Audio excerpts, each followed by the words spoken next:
I can hear the twist, the ones that make it stop. Yes, I know you. I share it. Tell them my heart, I know we can find some script. I've been thinking about what I see you and with some people said it's just sign of no kind of chemistry. Some people make it hard to be there when some people. Cause now it's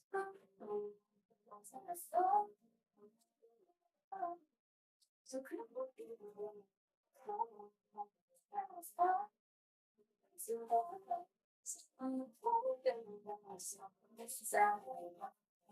let's turn your life and walk in the highway. So easy to follow your way. The way I do my hair, the way I make the dance, the way they had to share or walk in Central Park. I could get fresh air, my beauty part of your dream. There's no need to hide anything words. I'm saying the quiet. Yeah, you are not losing.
嗰陣時要簽名啊？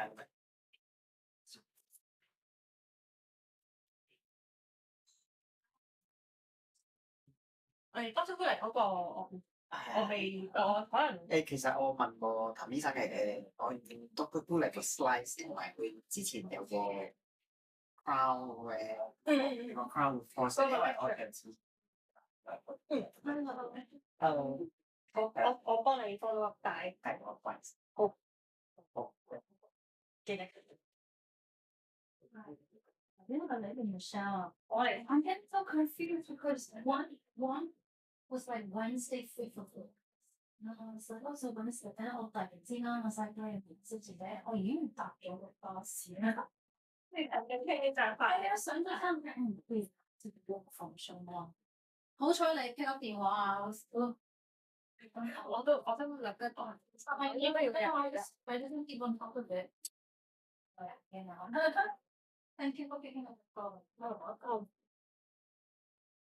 I'm gonna need to do that. More for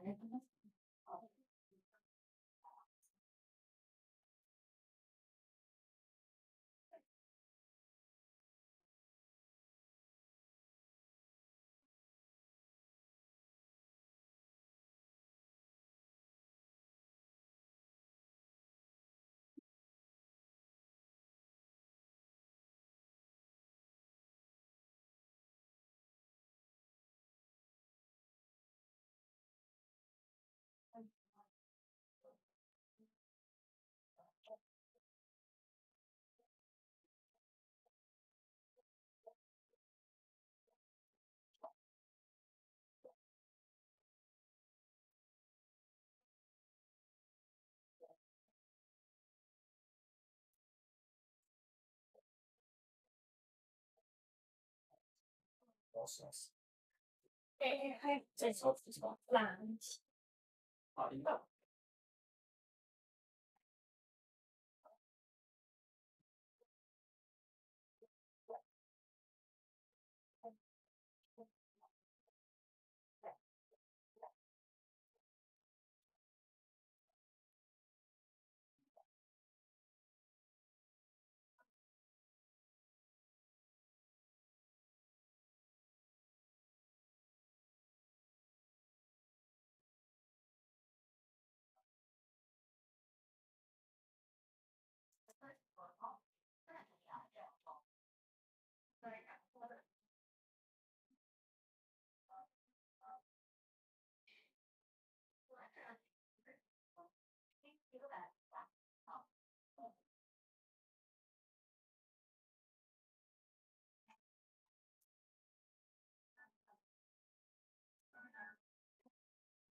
Yeah, and that's so I normally like to take maybe not very strong. Yeah, yes, I tried. Then I have found maybe Oyster can sometimes. I mean, no, I mean 你試咗，你試翻到呢個時候，係，即係可能係個 streaming 嘅時候嘅。哦，到話你面第黑嘅。我睇下然後嘅方法，我驚嘅。我啊，先嘅先。係是。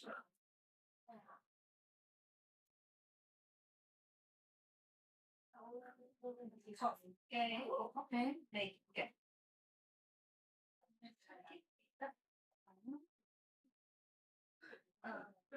Yeah. Mm-hmm. And that's mushroom. That's a phone. Sure, this one's up. Hello. Hi.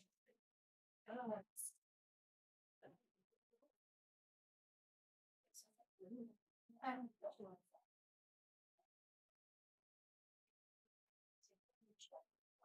gonna get on this too.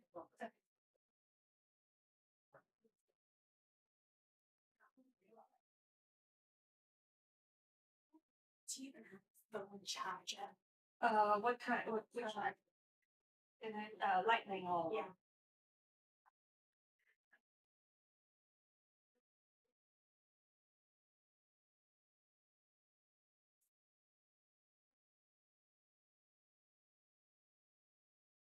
No, oh,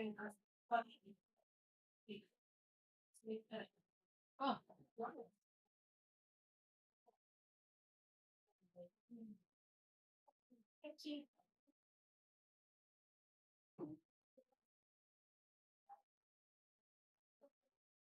Hello.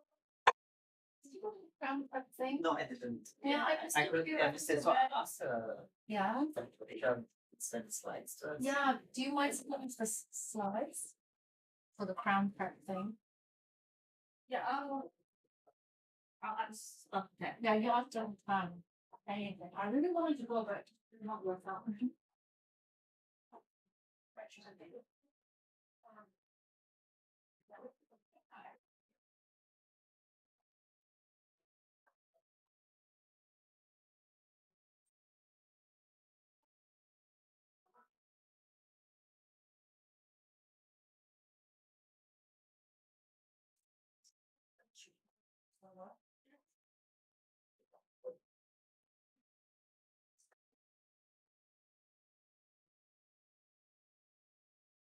Are you gonna stream again today?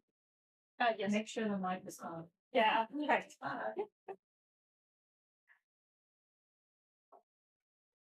How was the last meeting? Yeah, we missed you. Yes, the communication. I meant that. It's quite helpful. I really wanted to bounce it away. We were in Barcelona. But there's like no way I'm gonna stream. Really fun. Holiday? Yeah. Were you down for holiday or were you? Well, we went to the UK to see kid like family. And decided it's a good house. But we just asked to sleep on those. How long were you away?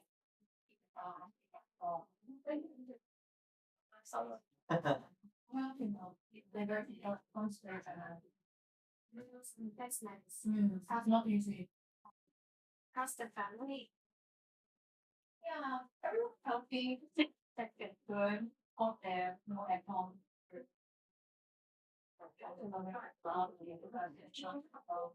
We're talking about here. Oh yeah. Really annoying.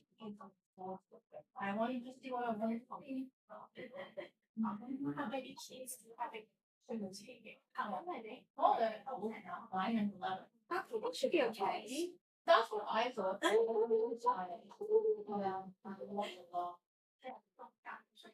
I think my sister traveled with her before last year. And in the end, she had to carry her from Panama. I think carry my mind. Yeah. It's just like every single time she sees a chair, she'll be like sitting on it. Yeah, so it's goes on the floor. Yeah. one time it was like 20 or 25,000 steps.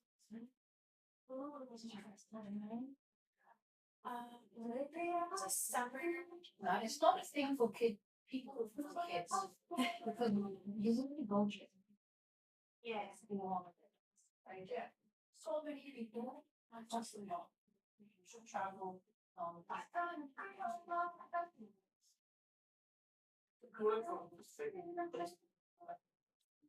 my daughter is going to learn Spanish. Year 7, she started in and oh, that's so fun. More for me. So then I did some research on this a lot. There's the Sagrada Familia, they're still building it. And lots of architecture. I don't even know if this like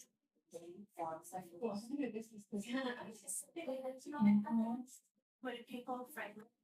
No, they're not friendly. They're not. Yeah. Yeah. They don't speak perfect English. Yeah. So they get kind of annoyed with you, and the menu is not in English. Or I'm like Google Translate and they're like, what do you want? And there's actually signs and like going tourists going on. I didn't find them very fun. I don't care. I'm here. I need to. I want to leave the country. So I feel for them. They're protesting. Money has stopped. Buying up the property.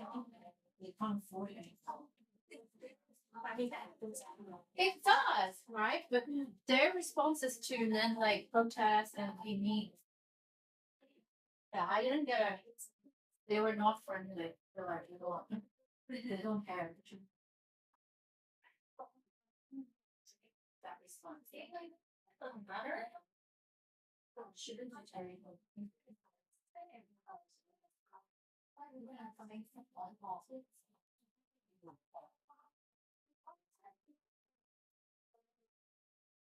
That's what I said. Almost in this session.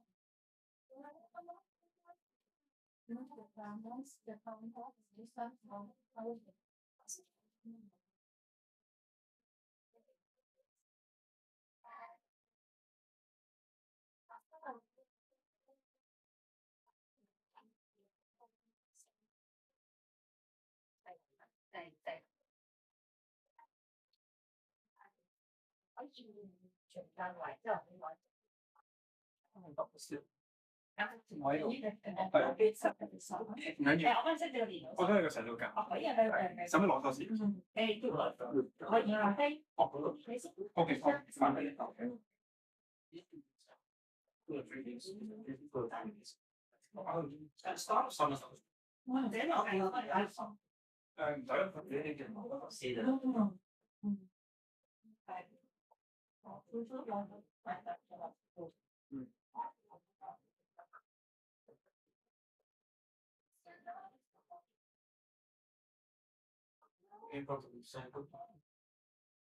Super sleep. Battery is as slow as you can handle it. Does it matter now? Yeah.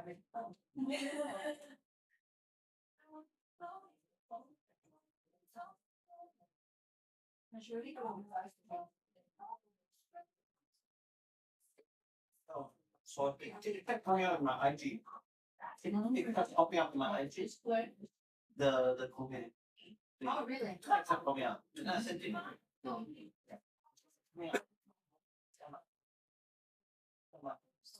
It worked.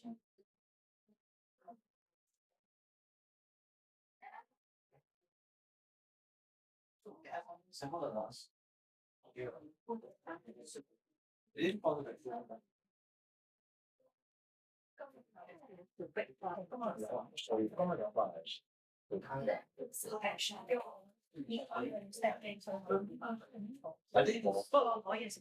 我想養老師，不過我知啊，係我做咩做住做得啊，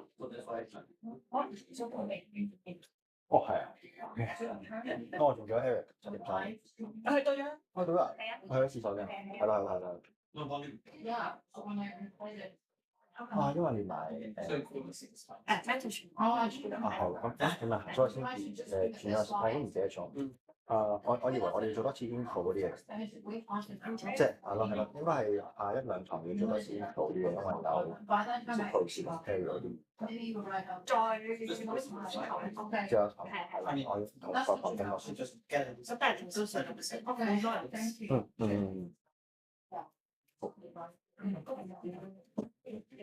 可唔可以睇下個嗰個？因為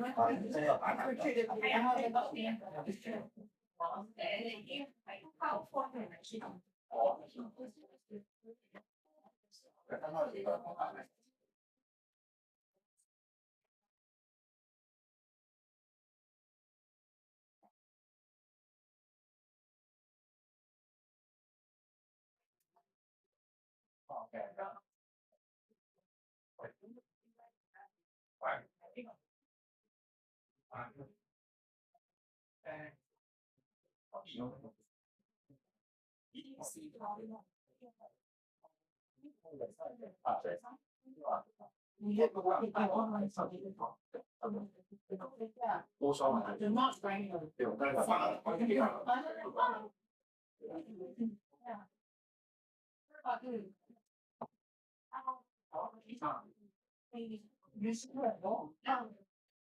I just saw that last weekend.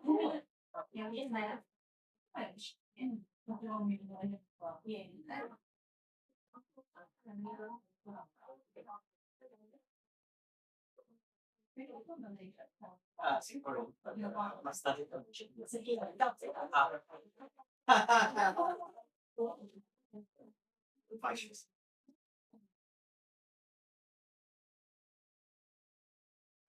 Hello, I know, like some difference.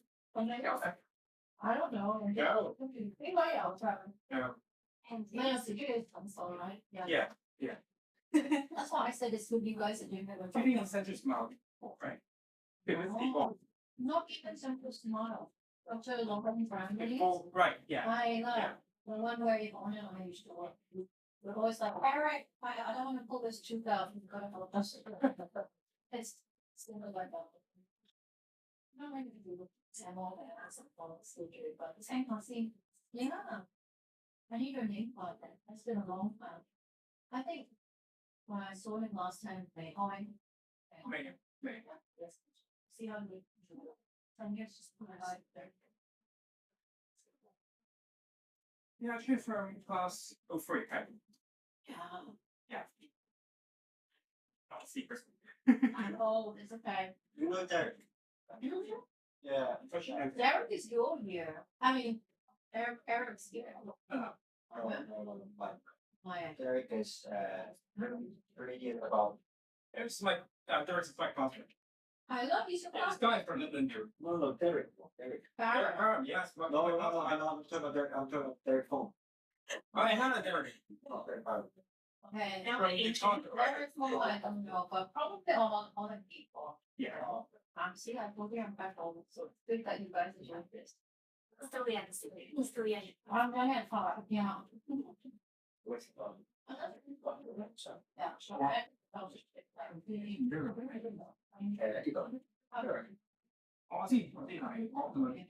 So it's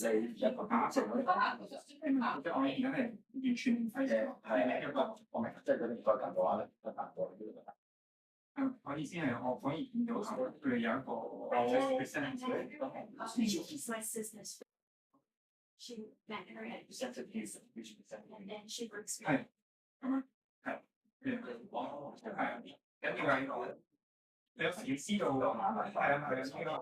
But she's not she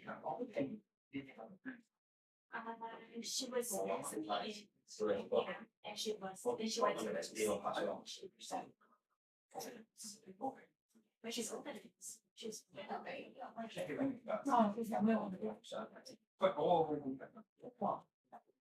just have it. Really all right.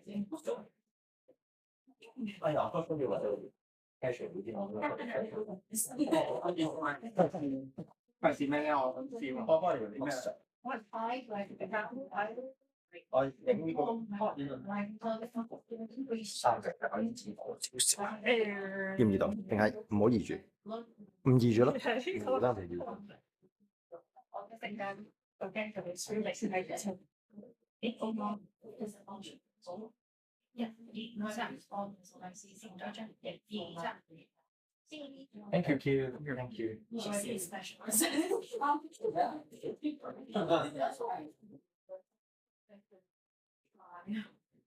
good. I think I would think that you have a couple of pieces.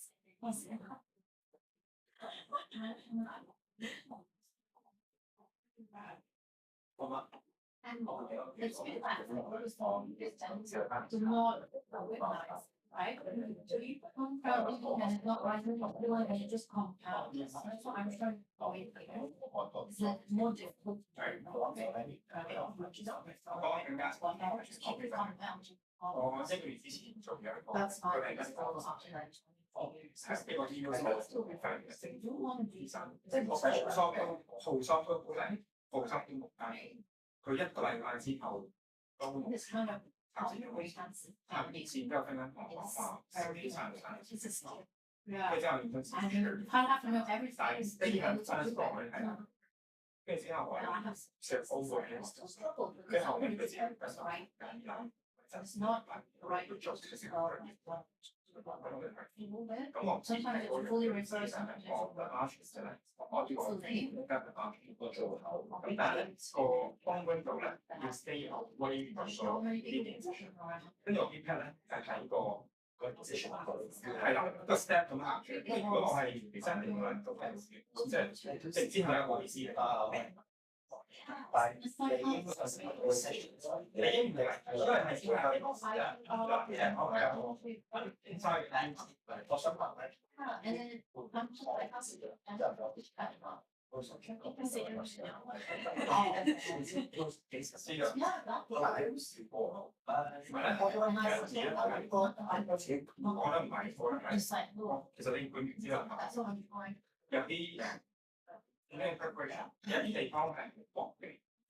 then they go to or do the pressure of the section.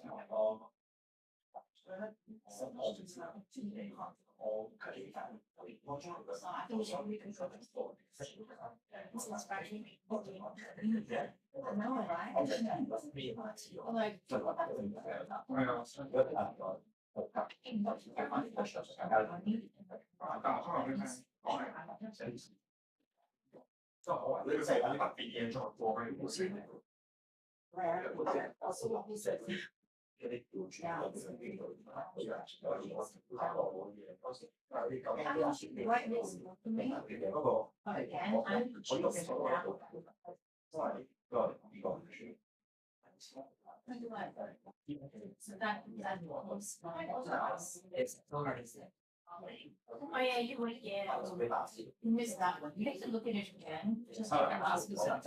Yeah, I think taking joy. Of course.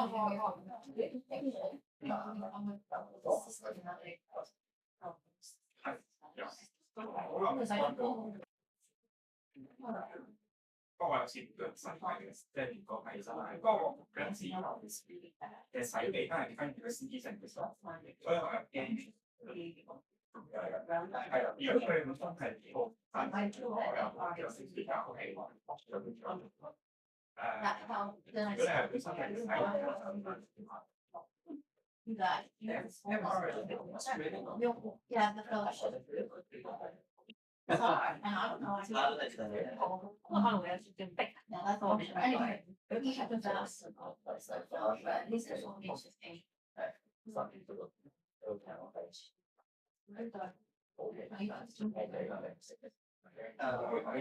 If I find when it's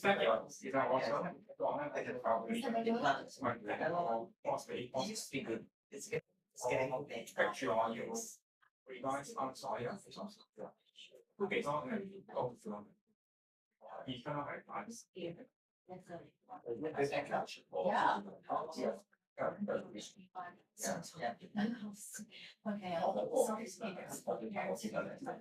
Now,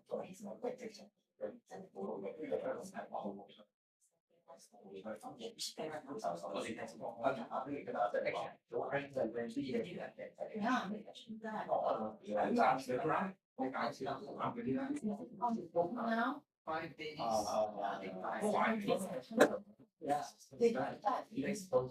how long do you have?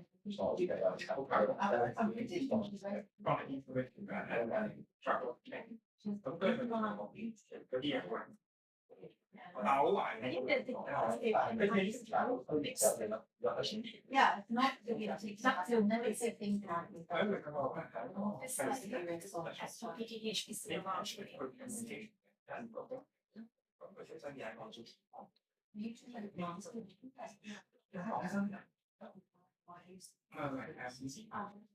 It's like where basically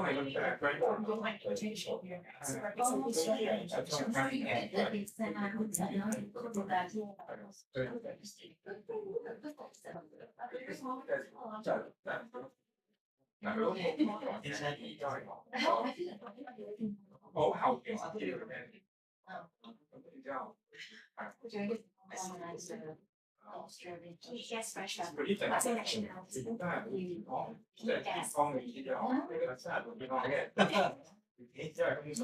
Which is very possible.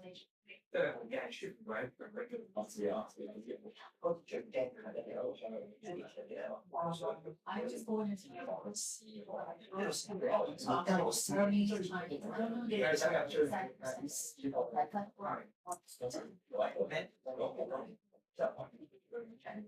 yeah, in fact, again, I don't people. I'm like, wow, I'm learning something. It's like, speak I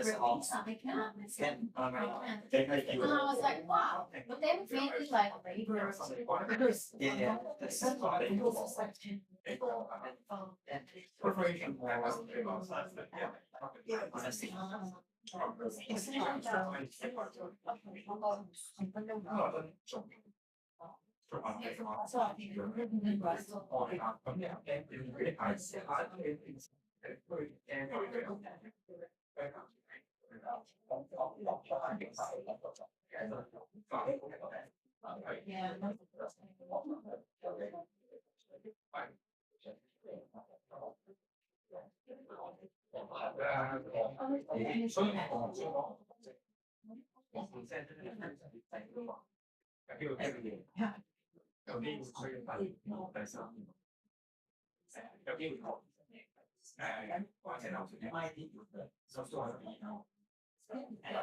Yes.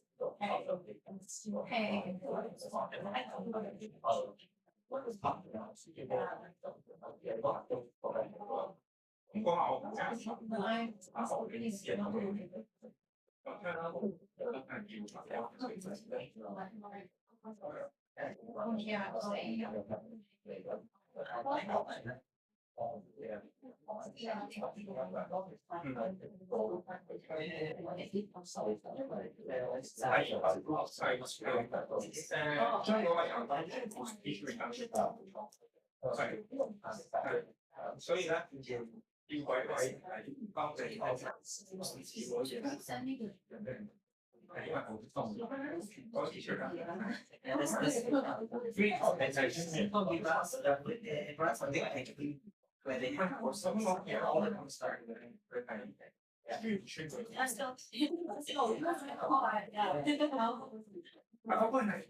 Yeah. It just sounds good. There's a really good line. I was supposed to line for him. That's why you're working on it. Oh, really? Sounds just fine.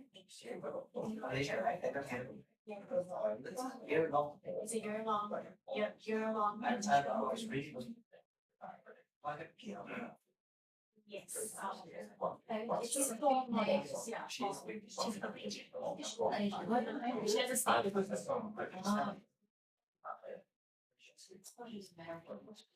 I mean, she was born in China. Yeah, she's both female.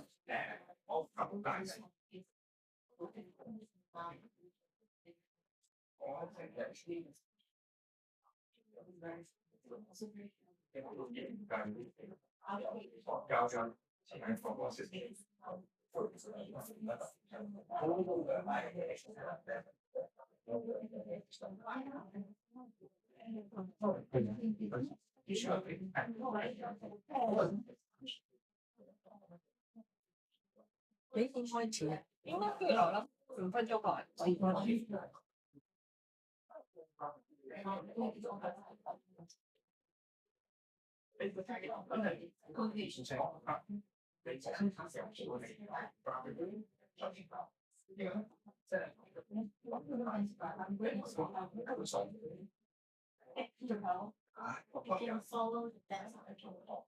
Is it a Malaysian name? Maybe nice.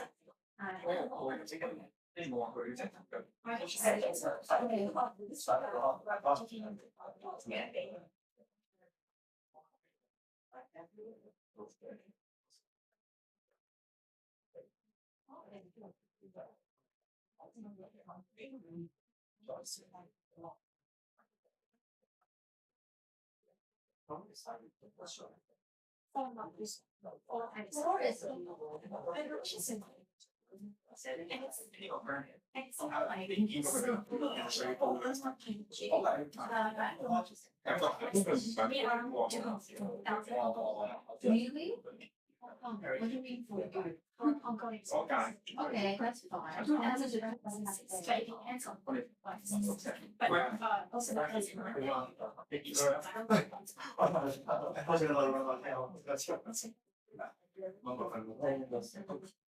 this is just the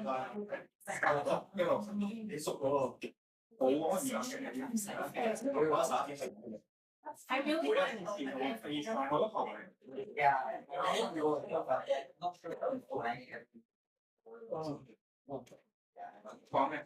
basically you won't be able to go again. Because each one is 3 weeks. The 5 to 5 weeks.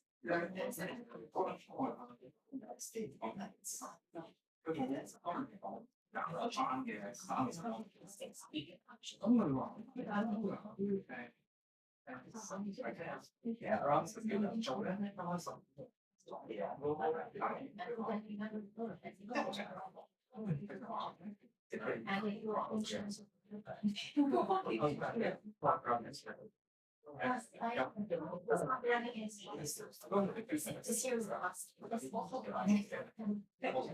I don't think it's good. That's my friend went for that's keep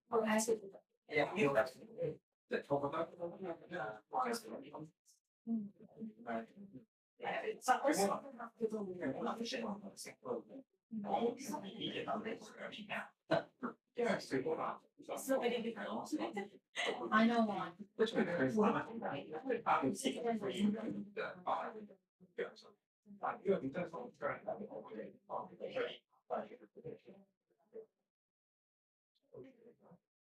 I'll look at.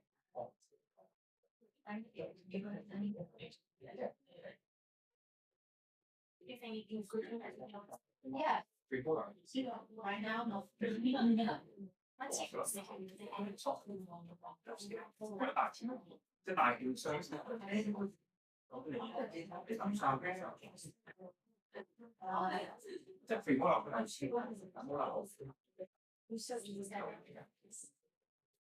Let's see what I'm following.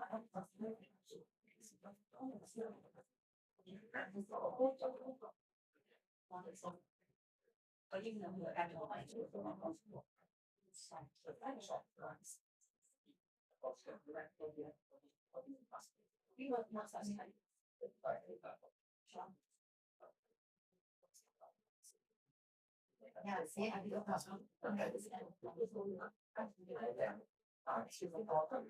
just something that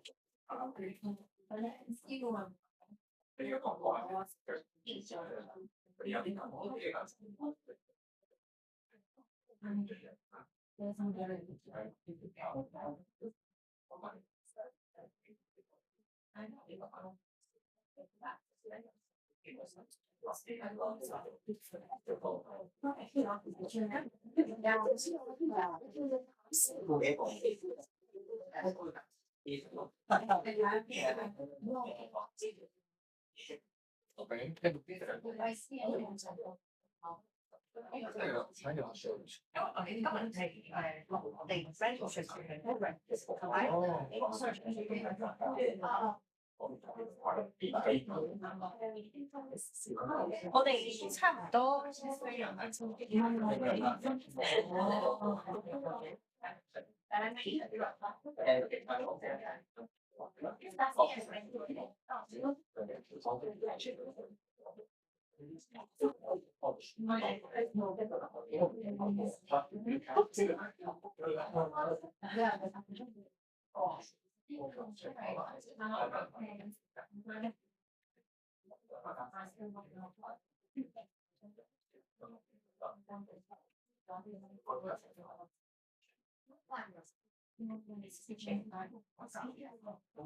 And that's why you're so.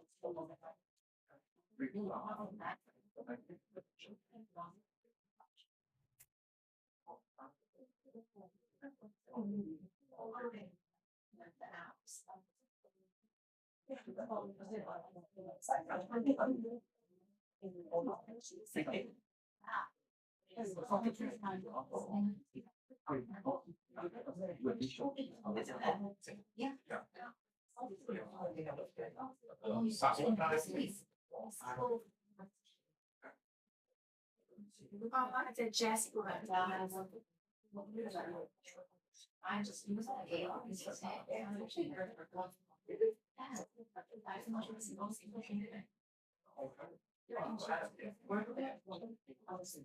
I don't know. I don't use it.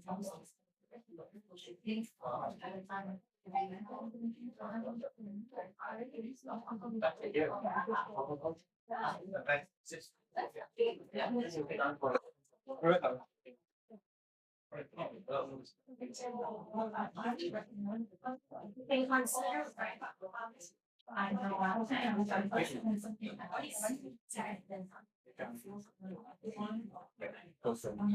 I should do it over and share. Sometimes I will share it, subscribe it, or share it. It's not general.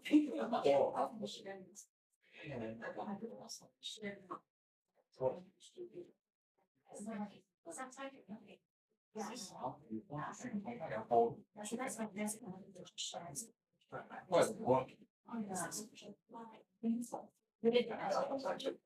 No, I'm not.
我覺得我都翻咁咧，今日談到咧有時嘅出嚟，我嘅 book 書先嘅。咁我因為係四個 session， fourth session of our MIT study club, and we also have a mentorship program, Colgate Mentorship program 嘅朋友仔嚟 join 我哋嘅。咁我哋 topic 係 the fourth session of MIT is oral surgery, oral medicine and oral pathology。我哋非常之榮幸請到Dr. Eric 先今日嚟join 我哋個 session 去講書俾我哋聽啦。咁Dr. Eric 嘅 background, he's a specialist in OMS. Not only he's a specialist in OMS, he also got 10 titles. He's one of the what we so-called title collectors. 最近佢考咗一個 FFD 其中一個我認為我個人認為係非常非常難考嘅 fellowship 嘅一個in Royal College of Ireland, one of the most difficult fellowship that you can ever get. And actually, only last month he went to the conference. He's also a big friend of mine. That's why. And not only that, now he is one of the examiners in the Hong Kong licensing exam in the OMS program. And also he is one of the examiners in the intermediate exam of OMS as well. So without further ado, please give a round of applause for Thank you very much. Big thanks to Kenneth, okay, and also Dr. Tan for inviting me and having me in this because it's actually a very good chance for me to wrap up an action of my cases. Basically, all my oral surgery, oral medicine, and oral pathology cases in my own practice. So, big thanks to you guys. Okay, so just very brief introduction of myself. I'm actually from Hong Kong U, the same as most of you, and from Glasgow. I've done general dentistry. I did general dentistry for the first 3 years after my graduation before I stepped into the OMS stream pathway and the government. And I became a fellow and specialist in OMS in about 10 years ago. I took a few, I got a few OMS qualifications by examination. Okay, my personal interest including difficult extraction, oral pathology, medicine, implant dentistry, with prosthetic surgery and maxillofacial trauma, cosmetic surgery, and also special care dentistry. So a very brief introduction of my daily practice. Basically, as an oral surgeon in Hong Kong, most of my cases, difficult extraction, including wisdom tooth extraction and capital tooth extraction. A big part is also from, oral pathology and medicine. Actually, basically, general dentists not know what it is the case to me.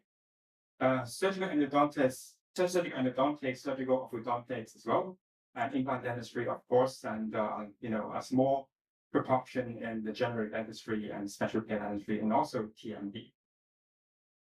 So, in case if you guys want to write down anything, I don't think you need to write down anything. It's just use your phone, okay?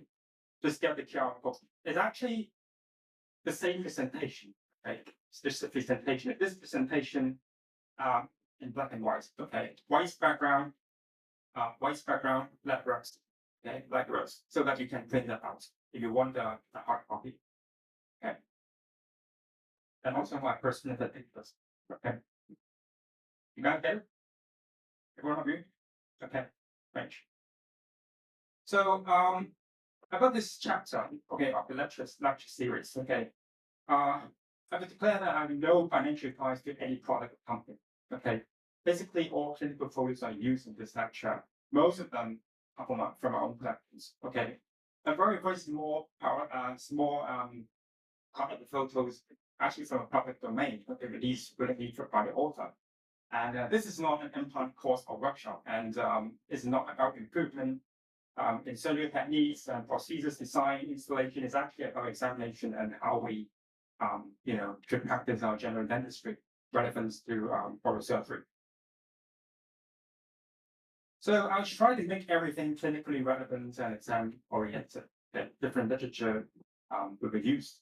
Okay, but literature's a boring because a lot of very small works. Okay, it makes us speak. So my own notes will be shown aside. Okay, so you just need my notes. Okay, if you want to go deeper, if you want to go into literature, you can do it, okay, by own will, okay. And I sincerely hope this presentation material can be used as working manual. Okay, so if you guys really want working manual in your practice, just print that out. I hope it can work for you. So talk about literatures, okay, guidelines.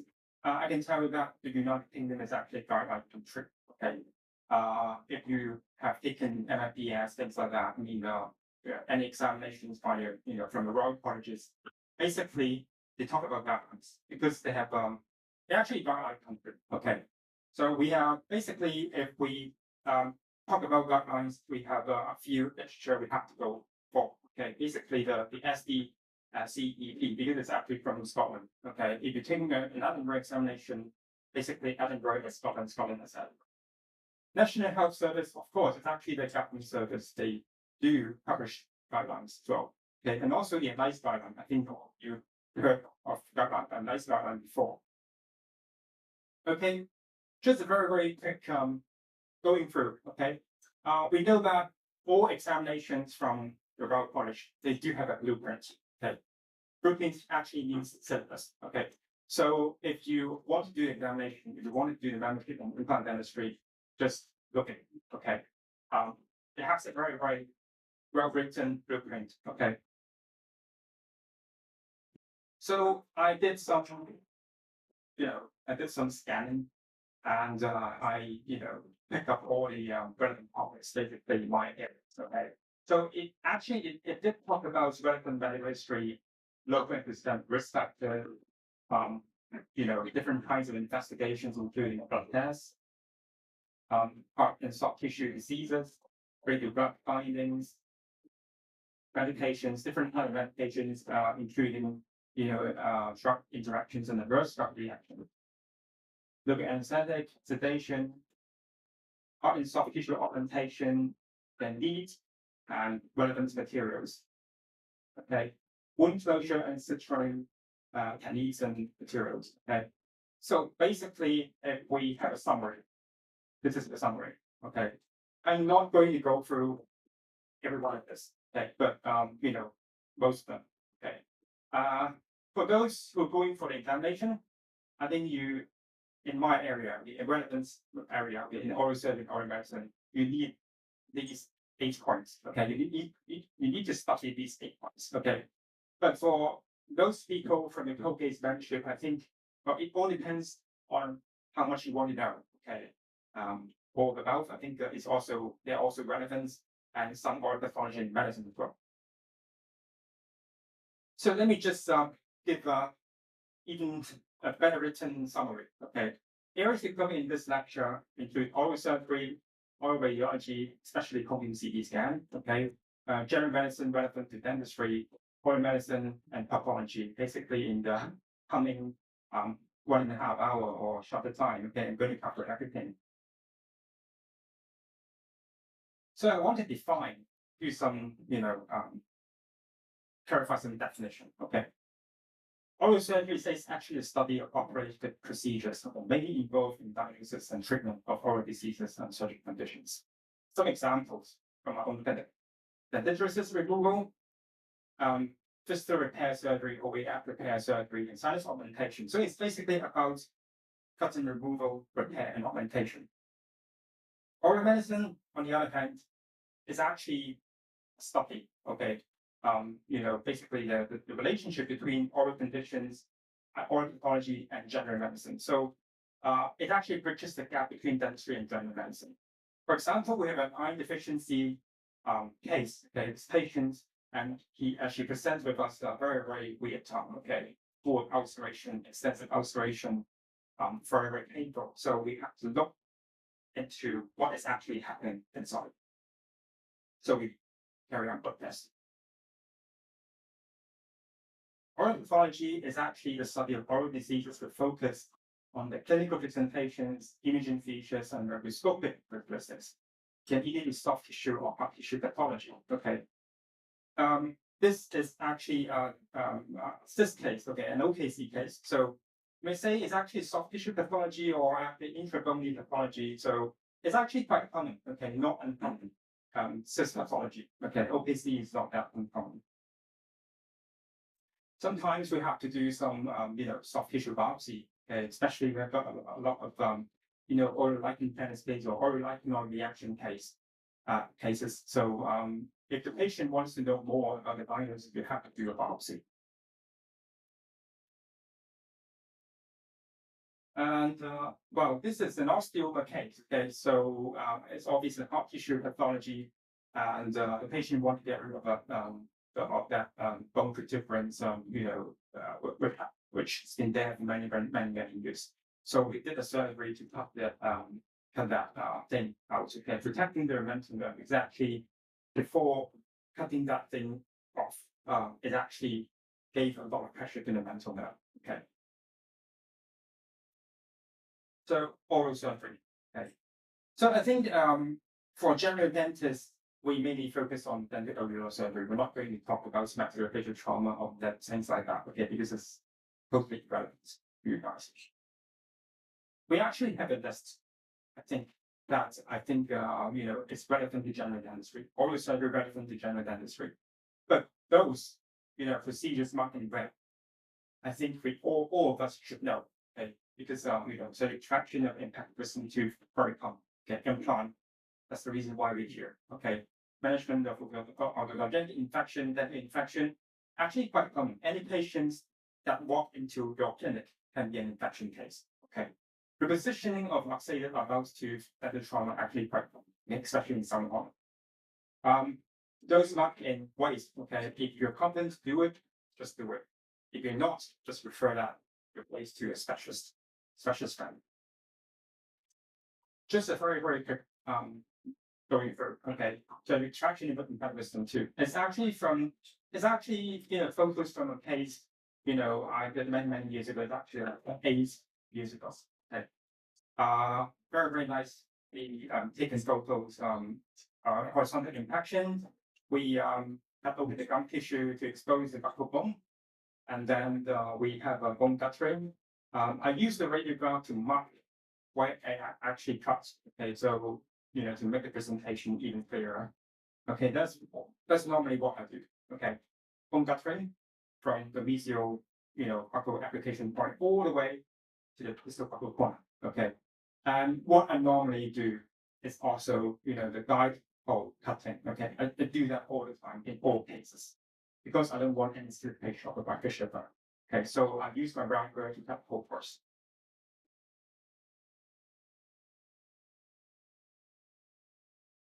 And then I just, go along that guide hole all the way to do big sectioning. Okay, big sectioning actually makes the extraction of the crown easier, because we don't want any undercut between the wisdom tooth and the adjacent tooth. Okay, and then we have to do one more section to separate the crown into 2 halves, the distal and the mesial. Okay, so that's the crown. The crown fragments in my hand. Okay, you can see corresponding, okay, upper side, angle side, the ribs. Okay, and that's the wound closure. Or implant placement. Okay, it's actually a very recent case. And I was replacing 2-4, size 2-4, replacing the very replace high ultra conical connection implants, narrow platform, or regular platform. It turned out to be a narrow platform. Okay, we did the CT scan, and then we did the surgery.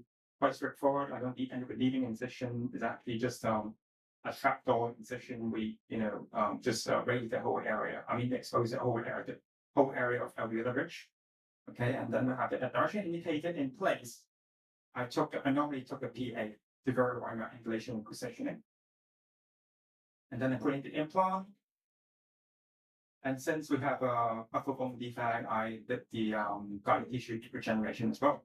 Okay, and that's the cutting of my collagen membrane. Yeah, put everything in, and then wound closure. And that's the post-operative CT scan image compared with the pre-operative.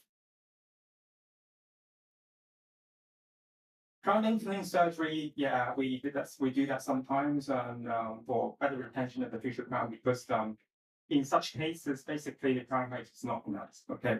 So it requires very, very careful reduction of bone margin, not only gingivectomy, because if we do gingivectomy only, basically gingival margin will go back to the same level. We have to do bone removal. Surgery endodontics, I do that quite often actually from my endodontist friends. It involves removal of the cystic lesions, sometimes apical granuloma, granulation tissues, and we have to ileoceptomy as well. Okay, so that the most apical 3 to 4 millimeters of tube substance is gone.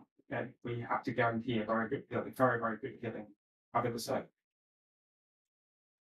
With resection of luxated or mouse tooth, normally done under local anesthesia, and we need a composite splinting and a stainless steel wire to do it. But we have to make sure the endodontics has to be done not long after the removal of the repositioning splinting.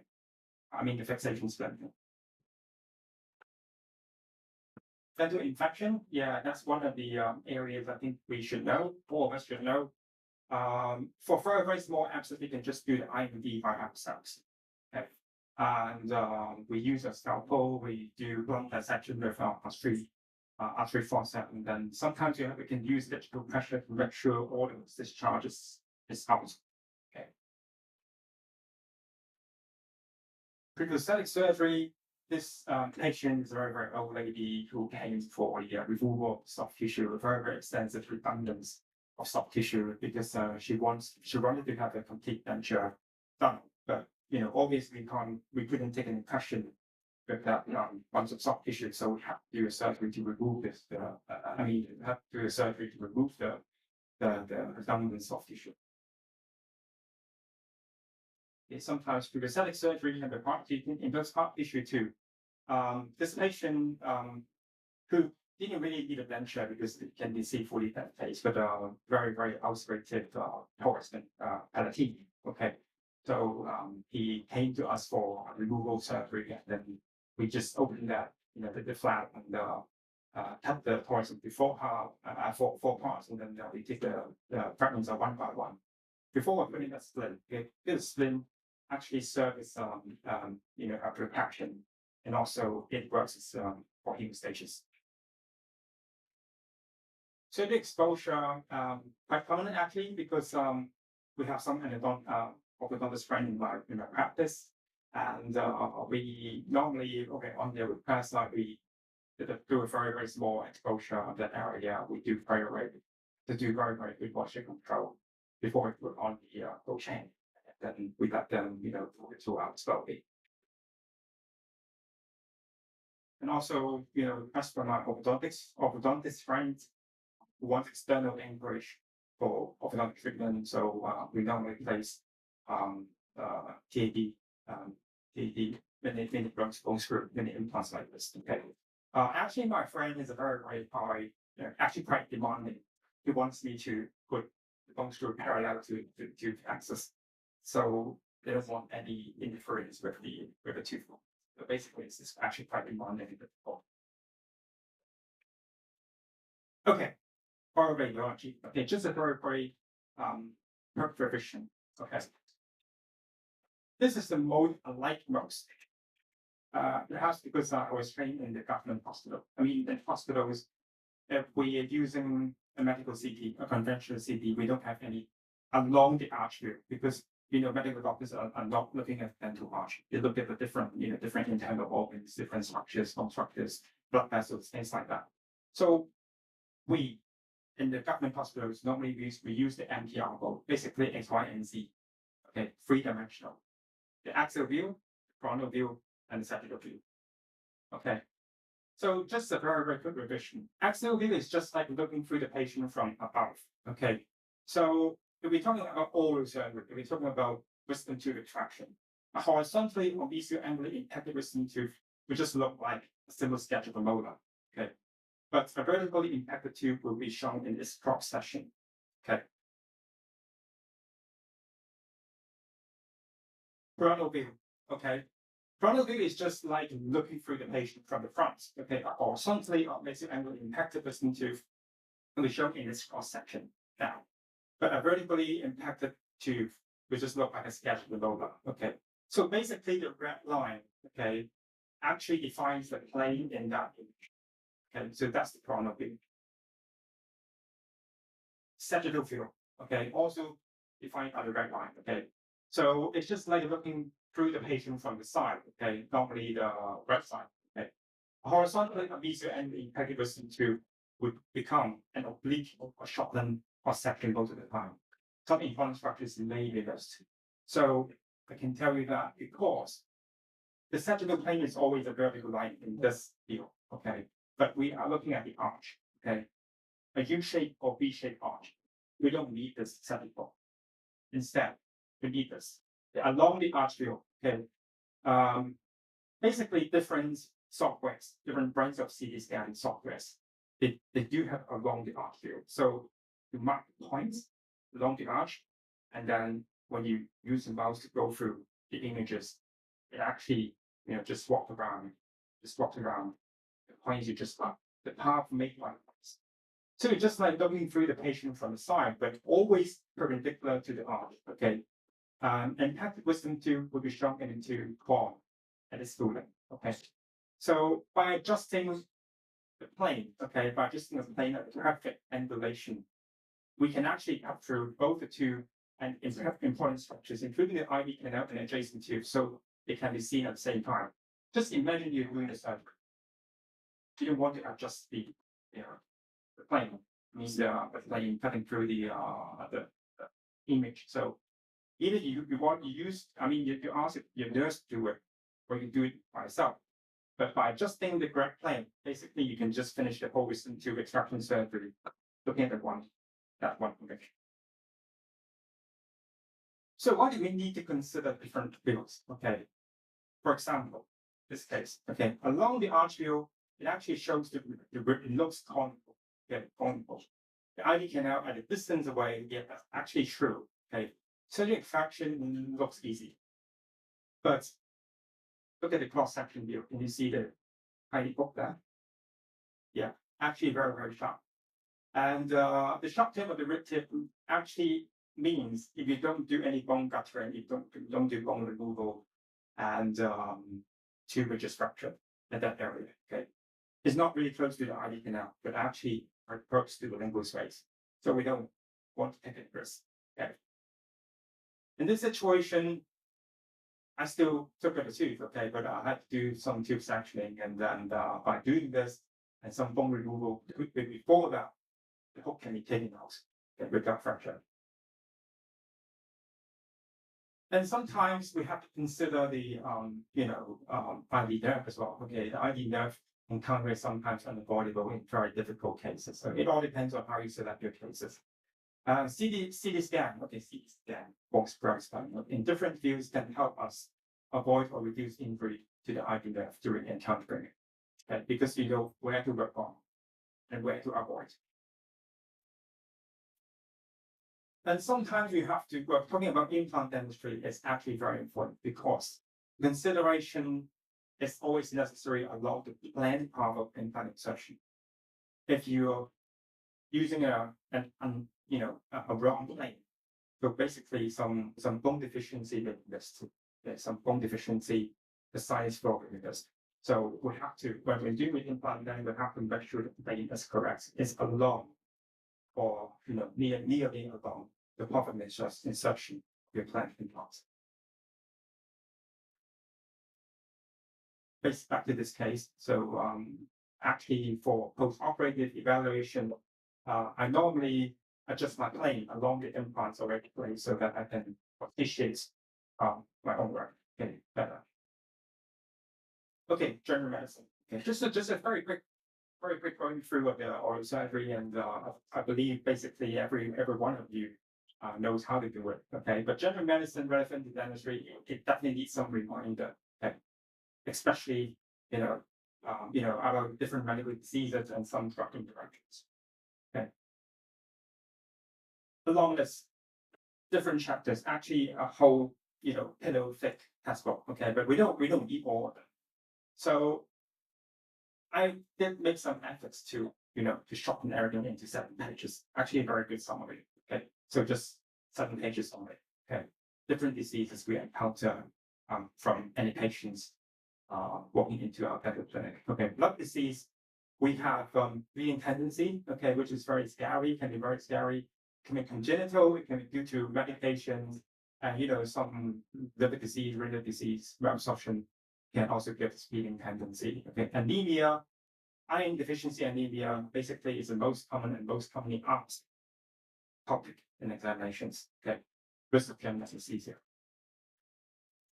Bone necrosis exposure. Okay, a very, very hot topic. Any resorptive medications used in patients with osteoporosis and some cancer patients as well. Okay, some head and neck cancer patients they did have some radiation therapy before, and that could give ORM, osteorenal necrosis. Allergy, risk of infection, autoimmune disease. Okay, we have to be careful because there's risk of anaphylaxis and uncontrolled or undiagnosed EM can give us infection risk. Okay, and in this situation, we might give antibiotic cover. Okay, autoimmune disease on immunosuppressants like steroids also give us an infection risk. Okay, heart disease or cerebrovascular disease, hypertension, ischemic heart disease. Okay, I think relevant, if you're talking about the topic relevant to us, basically is the antiplatelet drugs, because these patients about them are taking antiplatelet drugs, okay, giving them bleeding risk, okay, and also potential medical emergency during oral surgical procedures, okay. Valvular congenital heart disease, we know that BC, okay, all the time, okay. In Hong Kong, I know that in different countries, in some other countries, they do not advise for ABC. They no longer advise for ABC, but in Hong Kong, we're still giving ABC, okay, for patient safety and for medical legal reasons. Liver disease, most worrying about viral hepatitis because it's an infection control issues. Okay, alcoholic liver disease also quite common. Basically, liver disease just bring us the risk of bleeding tendency, bleeding disorder, and also drug use issues. Okay, kidney disease quite similar actually, and we have some issues in drug use and also bleeding tendency. Okay, so it's common because diabetes and hypertension common. So it's actually the most well-known complications of diabetes and hypertension. I mean, it's kidney disease. Okay, respiratory disease. If the patient with asthma comes to our clinic, we don't have any special precautions, honestly. But the thing is, we have to ask whether the asthma attacks is frequent or not. Okay, if it's actually a very, very active asthma patient, then there may be potential medical emergency. Okay, general dentistry, we don't need to touch sedation or GA that often, but we have to know that it's actually risk. Endocrine conditions. Diabetes, thyroid disease, and also adrenal cortical suppression and potential medical emergency. Okay, same. Active cancers, including solid cancers and blood cancers. Chemotherapy might suppress the immune system, giving us infection risk. Okay, and blood cancer may cause anemia and disorder. The 6th page. Neurological conditions like stroke, Alzheimer's disease, Parkinsonism, special care dentistry. Okay, it's actually an area of special care dentistry. Psychiatric issues. Okay, sometimes we just think the patient is psychiatric, psycho, but they do have a very well-defined definition. I mean, depression, anxiety, schizophrenia, they're not seeing psychiatric doctors. So if the patient is very well controlled, usually by medications given by the psychiatric doctor, it shouldn't be a big issue. But sometimes we have to be careful in communication, and we have to know the importance of informed consent. Okay, pregnancy patients, elective treatment should be avoided, and emergency treatment should be carefully planned. Last stage, smoking and alcohol. Okay, smoking, we know that there's a risk of dry socket appetite traction, delayed wound healing, wrong. Okay, alcoholism, we talked about that before, risk of liver disease, the bleeding tendency, and drug use issue, and also communication issues. Just imagine a patient coming to your clinic with drunk. Okay, we do definitely have communication issues.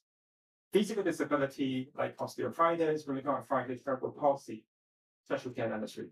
So basically 7 pages. Okay, 7 pages. I'm not asking not encouraging you to go through the whole book of medical problem in dentistry. It's actually very difficult, like 1,000 pages, but I just give you 7 pages. Okay, quite useful in our daily practice. Okay, talking about guidelines. Okay, as I told you, the United Kingdom is actually a quite guideline country. When taking exams, when in the Royal Colleges, we have to know different guidelines, and these guidelines are very, very important. Okay, if you're taking an MFES examination or an implant examination, we have to know these guidelines. Okay. So I just spend some time on going through these guidelines. Okay, this is actually quite new guidelines. Okay, just 4 years ago. And it's about management of dental patients taking antibiotics and antibiotic drugs. Okay, very long time, but actually very clear. Okay, you can just download the file, get it on a QR book, and read through them. Okay, it actually teaches us what to do. Okay, when we're encountering these patients taking antibiotics or antibiotic medications. Okay. We have to know there are different types of anticoagulants, direct oral anticoagulant, oral anticoagulants. It's a new medication like apixaban, bicatrin, rivaroxaban, things like that. Vitamin K antagonist is actually warfarin. A lot of patients are taking warfarin. Okay, 20 years ago when I was starting my training, basically like 30% of my patients they came for bleeding tendency due to drugs, actually warfarin taken. Okay, warfarin takers. And antibiotic drugs, yeah, as well, like aspirin, Zolpidem, Arfix, things like that. Okay. So just a quick summary. Okay, I wrote this mnemonic for memorization. Okay, helps HELPS. Okay, H for history take. So we have to take a very, very thorough, very complete history. Okay, especially the medical history and also the drug history. How often they use the anticoagulants, how long have they used the anti-coagulants. Okay, but to treat the patients early in the day and early in the week, just imagine you're doing traction. Okay, if you take a weekend, the patient has nowhere to go if he or she goes home and starts to bleed. Okay, he should have someone to take care of it. So for these cases, I normally do them like on Monday or Tuesday morning, so we have plenty of time to review the patient if he or she needs to come back to see us. Okay, low hemostatic measures like citrine should be done all the time for these patients. Acting like Surgicel, P for pre and post-op instructions, and as for staging procedures, staging actually means if the patient is actually per patient, you have like 5 or 6 teeth to clear. Okay, before denture making. You don't do all 5 to 6 extractions in the same go. Okay? Because the patient basically he or she cannot take care of so many bleedings. So we stage procedure in different visits. Important blood tests related to patients with bleeding disorder. Okay, basically including DVP, PT, the prevailing time, and also the most important one, the international normalized ratio. But that's actually for warfarin patient. Okay, so we're talking about those patients taking newer drugs like the DOAC. We have no blood tests to follow.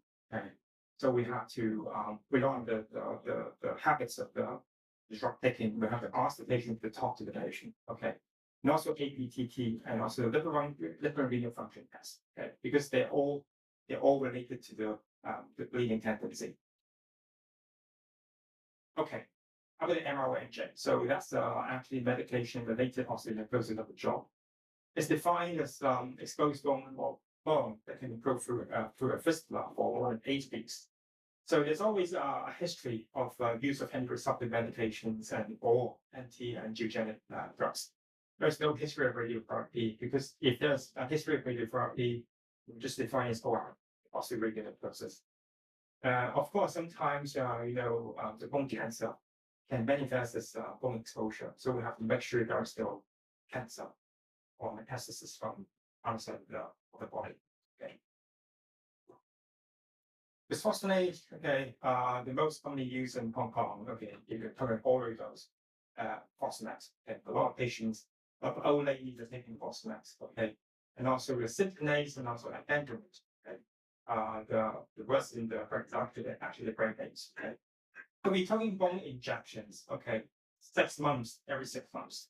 The Denosumab, Prolia. Okay, very common. Risk factors for MRNJ. Okay, in the guidelines they do have a flow chart like this. If we summarize the items from the flow chart, we have this list. Okay, history of MRNJ depends on history requiring an ARD and recent drug use, cancer vs osteoporosis. We know that for cancer patients, the ARD much stronger, okay, more side effects.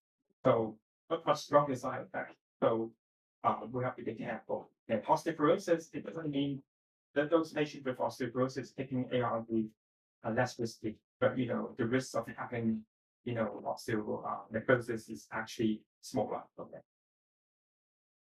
Current use of bisphosphonate administration routes, IV vs oral, we know although that IV is more dangerous. Okay. And also the length of use. Okay. More than 5 years, more dangerous, more risky. Current use of denosumab, current use of corticosteroid. So if we have a combined use of corticosteroid, denosumab, and bisphosphonate, we have to be very, very careful. Patient, if the patient needs extraction or some kind of overstep removal. Failure risk of already placed implants due to MRNJ. Okay, it's actually from research in our center in Hong Kong, okay, under Prof. White Lam. They identify the main failure cause actually is MRNJ itself, okay, 83%. And sometimes for implantitis could be a trigger, the MRNJ. The average time from the start of ARD, the end result of medications to MRNJ is around 34. So actually quite a short time. Okay? So we have to be very, very careful. The patients, if a patient who comes to a clinic and tells you that, doctor, I'm going to have any end result of medication very soon, and you find some already placed implants in his or her mouth, you have to tell her there is always a risk. So we have to, get extra care, extra attention to the area around the implants. We have to do extra cleaning. Okay, ABC, very hot topic. Okay, they do have a flow chart. Okay, but the thing is, we have to identify the high risk groups. For those patients with a history of IE, prosthetic heart valve, that means the heart valve is actually prosthesis, they changed the heart valve before.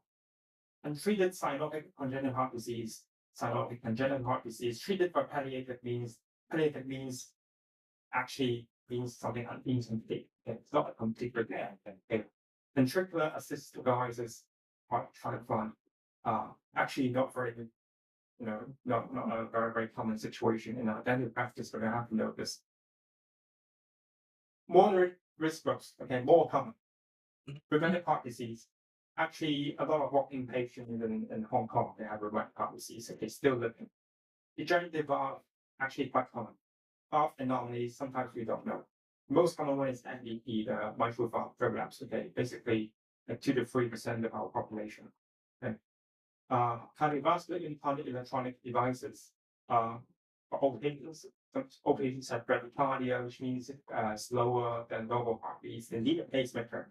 Sometimes a cardiac defibrillator. Okay. In this situation, we have to consider ABC as well. Okay. And also hypertrophy cardiomyopathy.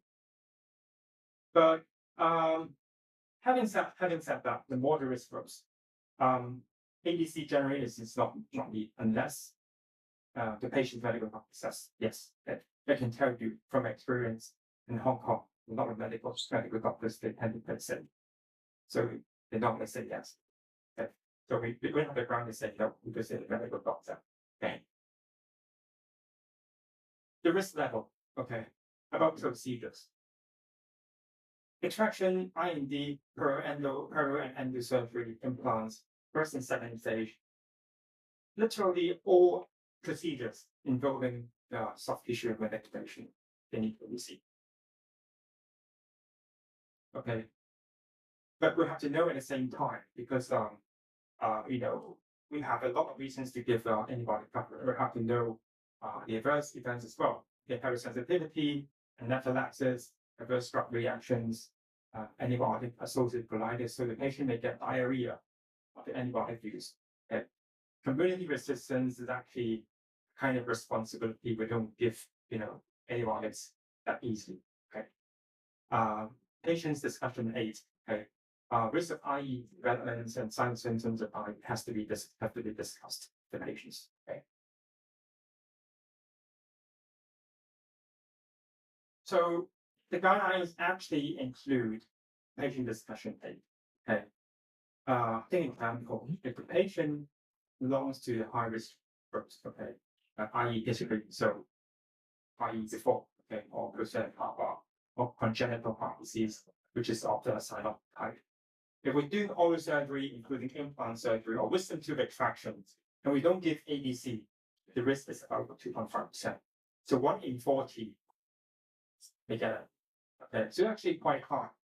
So in this situation, we have to tell the patient if the patients really fall into these 3 criteria, we have to give ABC. Okay, I mean fall into the first 2 criteria, ABC. Okay, but for patients with lower and unknown risk or moderate risk, the risk of having IE is actually quite low. So we have to discuss with the patient whether he or she wants to have the ABC or not. But sometimes, or actually most of the time, they just follow the advice from the medical doctors. Okay, signs and symptoms of IE. I think we need to know that, but basically it's just like any kind of infection. We have fever, fatigue, chills, some night sweats. Night sweats is actually full factors, which means if we have night sweats, then the disease is actually quite bad already. Okay.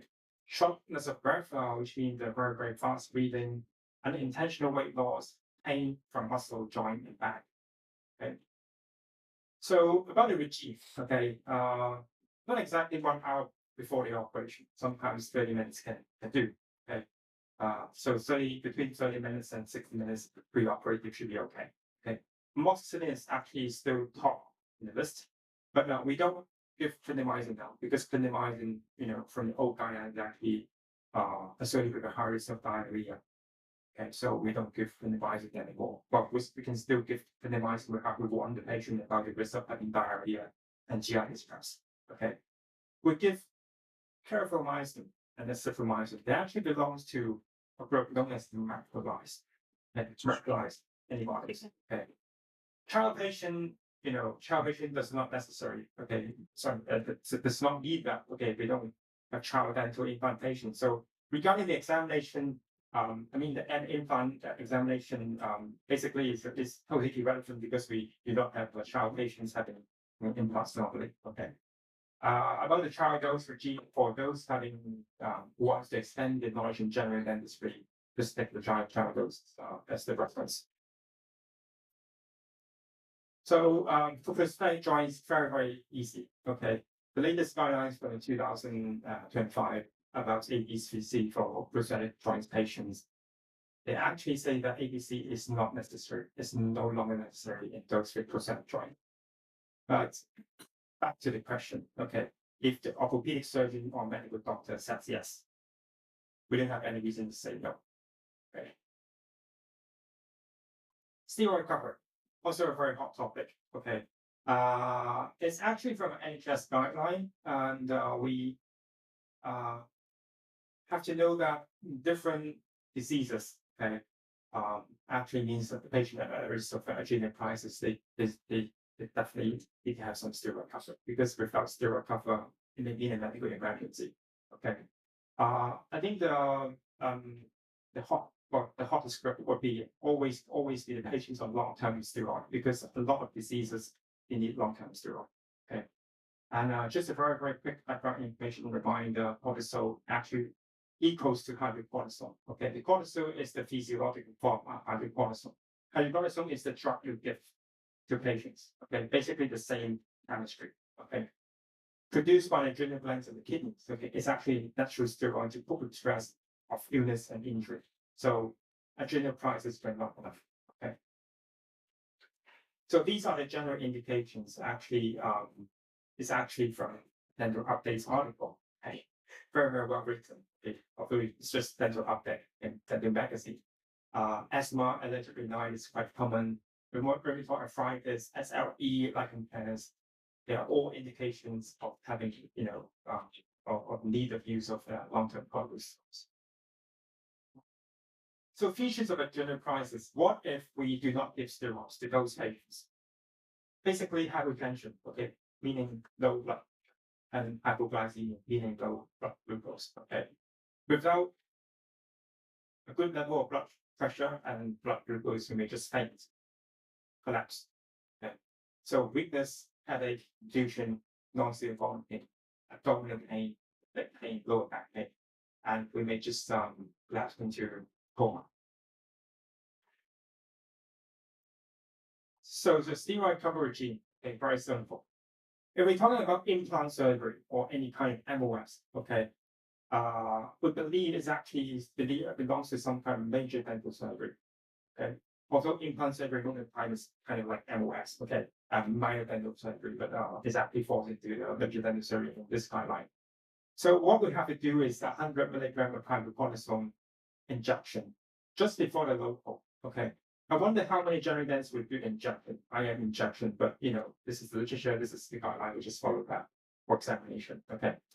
But we can also do a double dose of current oral medication. So if the patient is like taking 5 milligrams of inositol every day, then we can consider asking the patient to take 10 milligrams for the procedure.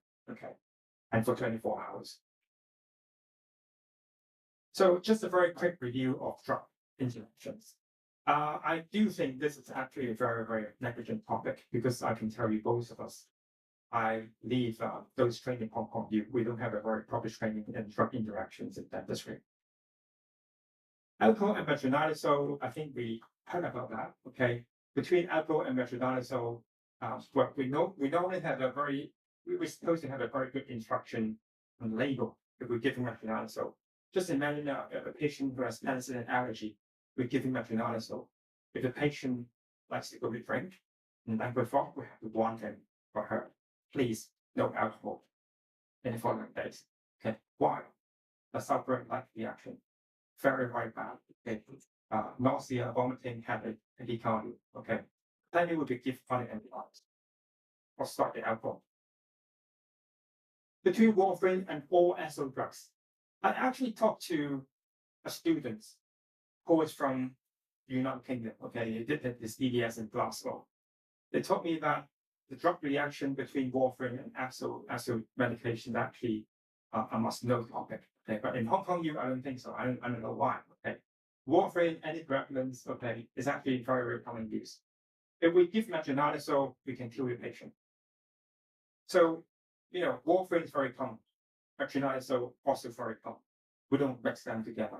We can just simply kill the patient by, boosting the INR to like 10 or like maybe it's not 9. The patient can bleed to death for a very minor reason. So what should we do?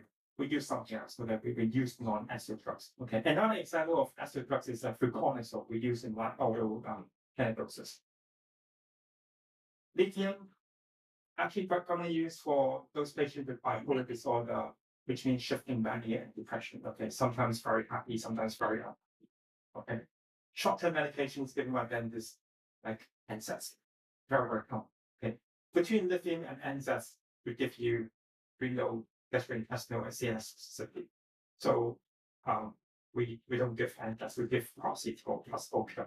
So we have to take very, very carefully, take the drug history very carefully. Okay, between propranolol, it's actually very common. A lot of hypertension patients are taking propranolol still. Okay, exactly non-selective beta blocker. If we give adrenaline, okay, then the acute hypertension may give a very severe cardiovascular complication, okay, along with bradycardia, okay, increased heart rate. So we have to use some local anesthesia without adrenaline. Tricyclic antidepressant like amitriptyline, okay, normally used for depression, chronic pain, migraine, and tension headaches. If we give adrenaline and local anesthesia, and also it would give you also effects of acute hypertension or kind of arrhythmia. So quite dangerous. Okay. Long-term medications given by doctors like ACE inhibitors quite common. Okay, for hypertension patients, diuretics also quite common. But we give NSAIDs. Also, we also give you acute hypertension. So we use paracetamol. It seems that paracetamol is always safe. Okay. But another choice is opioid. Opioid like codeine or tramadol. So just an advice, okay. I have an oral surgery clinic. I always have hypoxia, ibuprofen, paracetamol, and tramadol. Okay. I'm not sure whether you guys have tramadol with IV as apart from distance and drug, it's actually very, very good analgesics. And so just buy some tramadol to exit. Okay, sometimes we can't just give NSAIDs. And if the patient have like three agent break taken at the same time, the same goal, we can't just give paracetamol. Okay, it would be very, very painful. The patient does not have enough painkillers. SSRI, also very commonly used, okay, for depression patients. If we give opioid painkillers like what I just said, okay, tramadol, codeine, Panadine, and then not a very big deal, not a very big problem, but the pain relief by opioid would be very ineffective, okay, which means we give opioid just like we give nothing. Okay. So we tend to use non-opioid painkillers like NSAIDs. Okay.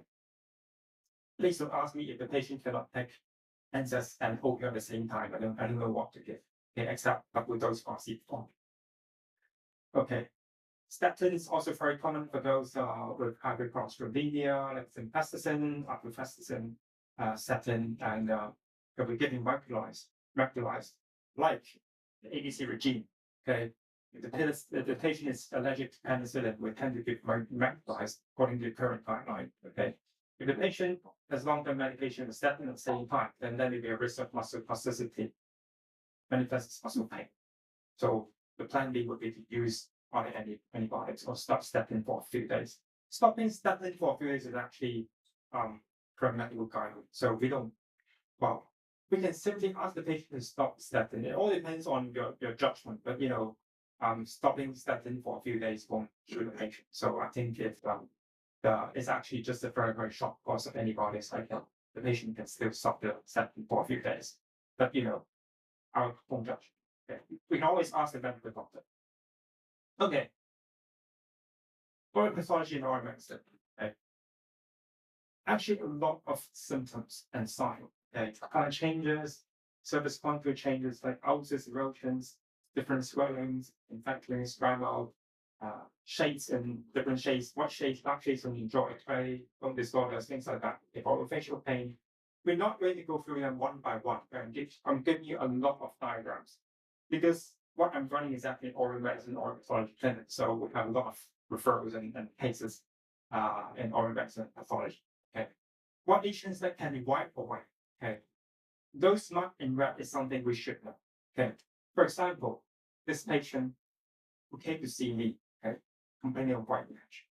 I just wiped that area very, very gently. So actually just that way. Okay.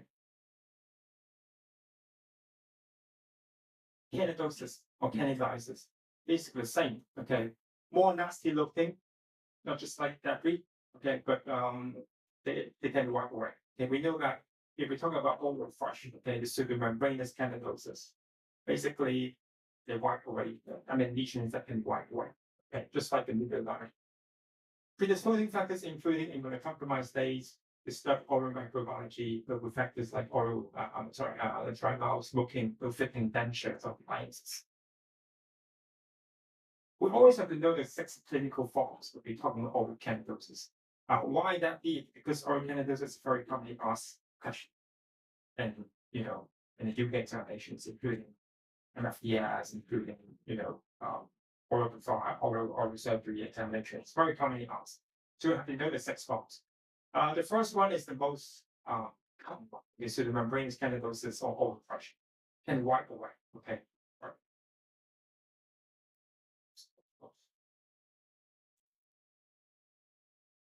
Okay. Red lesion, Erythematous candidosis. Some people say that when we wipe away the white lesion, we just leave a bleeding red basis underneath. That's the red lesion. Okay, that's the rheumatic tendinosis. Then the stomatitis is actually quite common. A lot of my denture patients, they, especially those who don't take off the dentures at night, okay, they certainly have some kind of oral, tendinosis in the form of stomatitis. Medium rubber bursitis, I sometimes encounter these patients. Amyloiditis, very common. Chronic hyperplastic tendinosis, not that common, okay. But some people still regard as a pre-malignant lesion, okay, can turn to cancer. So we have to be very cautious of that. What lesions that cannot be wiped away? Okay, those popping back are very common and something we should know. Okay, frictional keratosis, oral light impairments with plaque cancer. Okay, so just some of my cases. It could be a lifelong reaction to biologic agent. This patient actually is allergic to some kind of markers. Okay, she didn't know it's actually the markers being a causative agent. So I told her it's actually the markers to stop that, and the lesion is not. Okay. Leukoplakia due to alcoholism use, due to alcohol use, okay, alcohol abuse. You can see that very effective white lesion that cannot be wiped away. We have to do excision of the whole mucosa. Okay. Squamous cell carcinoma, quite malignant looking, okay, very nasty looking. It's like flower, white flower from the tongue. Okay, very bad looking. Frictional keratosis on tongue border and buccal mucosa. I'm sure basically every day we are encountering that because the occlusal white line is also kind of the frictional keratosis, frictional keratosis. Oral lichen planus, well, it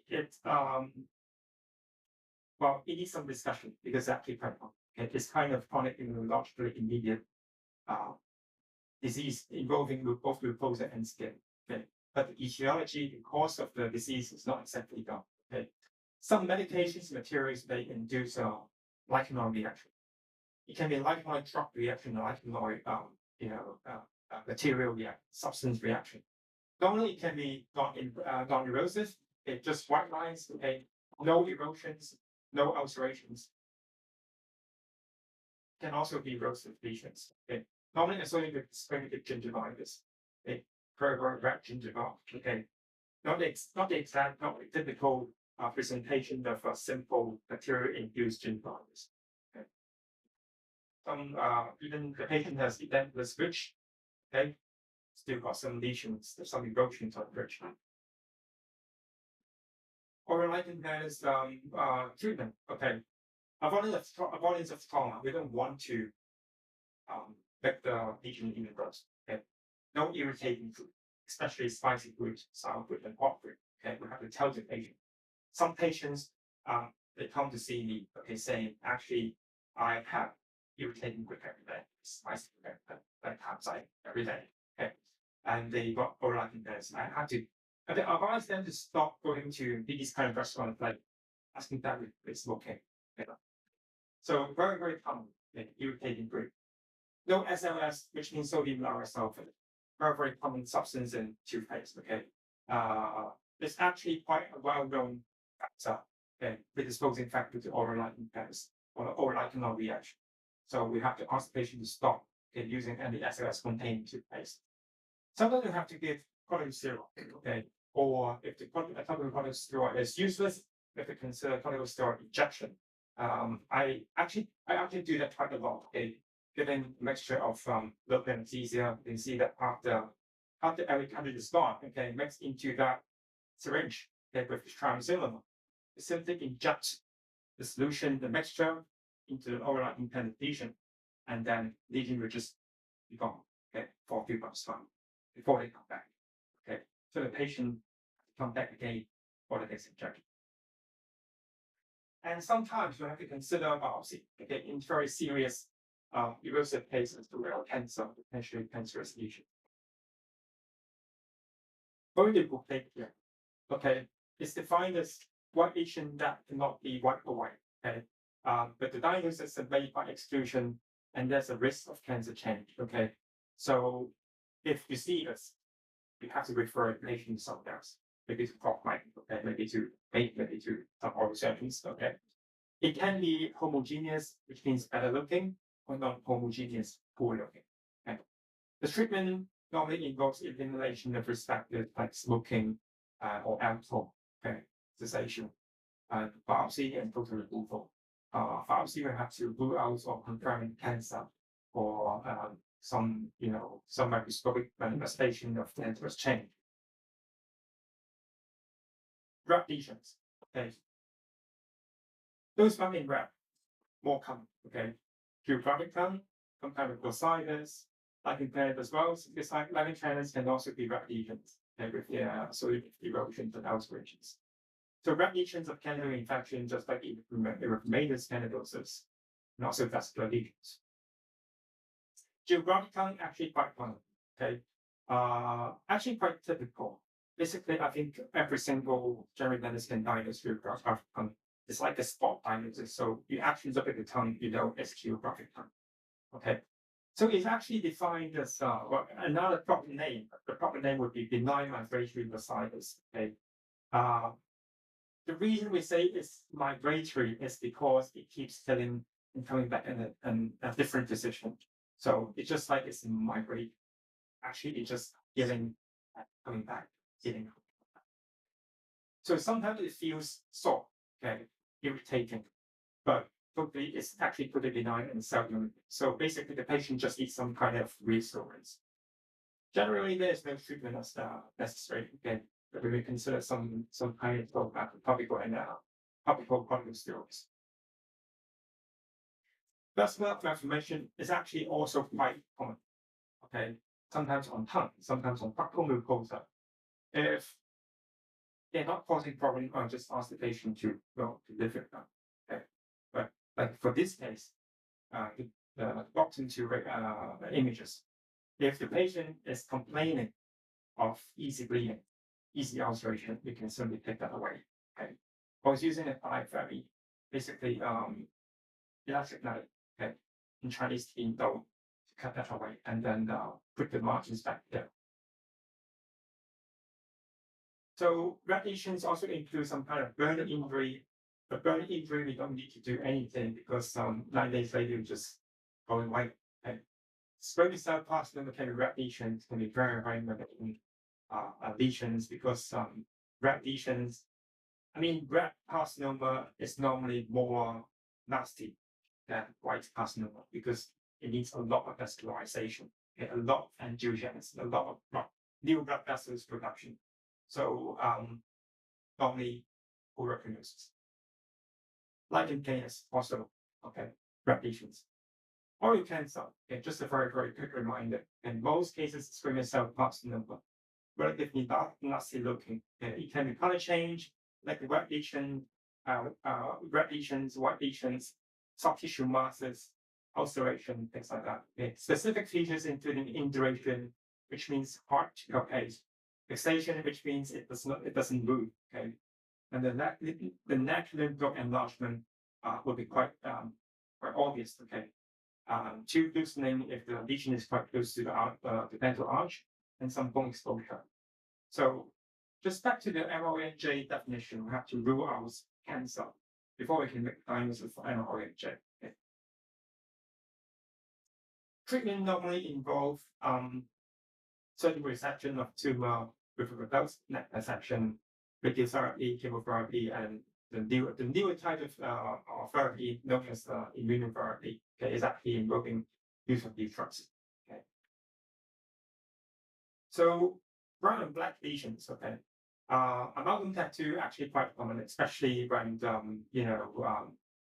patient had amalgam done many years ago because we know that a lot of us we do not use amalgam anymore. Okay, there's some old patients that have amalgam done many years ago, and after the extraction, it will just become amalgam tattoo.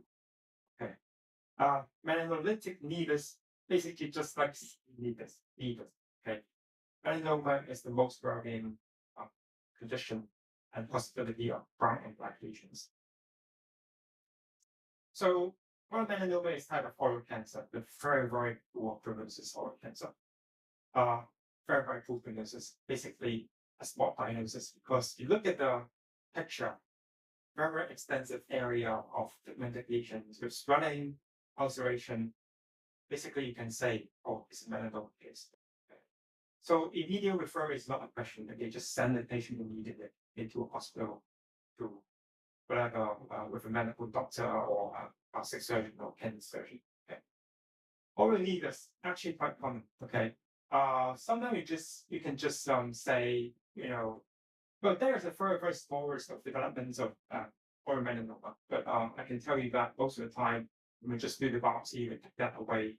You just say it just says it's a compound lesions, which means it's just like skin. Okay? We don't need to do anything. Palliative swelling can be like abscess, okay, quite common. Thorax canopy like that diagram. Impacted tooth also is possibility of a fibrous polyp. Means a fibrous polyp actually quite common. It's actually reactionary lesion to mechanical irritation. Okay. Salivary gland condition, including salivary glandular some conditions. Oral cancers, like squamous cell carcinoma, epoxy and lymphoma, they all can present as palliative swelling. So it can be like a fibrous polyp. Okay, that area we don't know what irritation brought that fibrous polyp, but after the surgery, after the biopsy, it says it's fibrous polyp, so that's it. Salivary gland tumor like a prevolving adenoma can appear as a big palliative swelling like this. Okay. And squamous cell carcinoma, of course, quite nasty looking, and also a condition known as necrotizing salivary aplasia. It can also mimic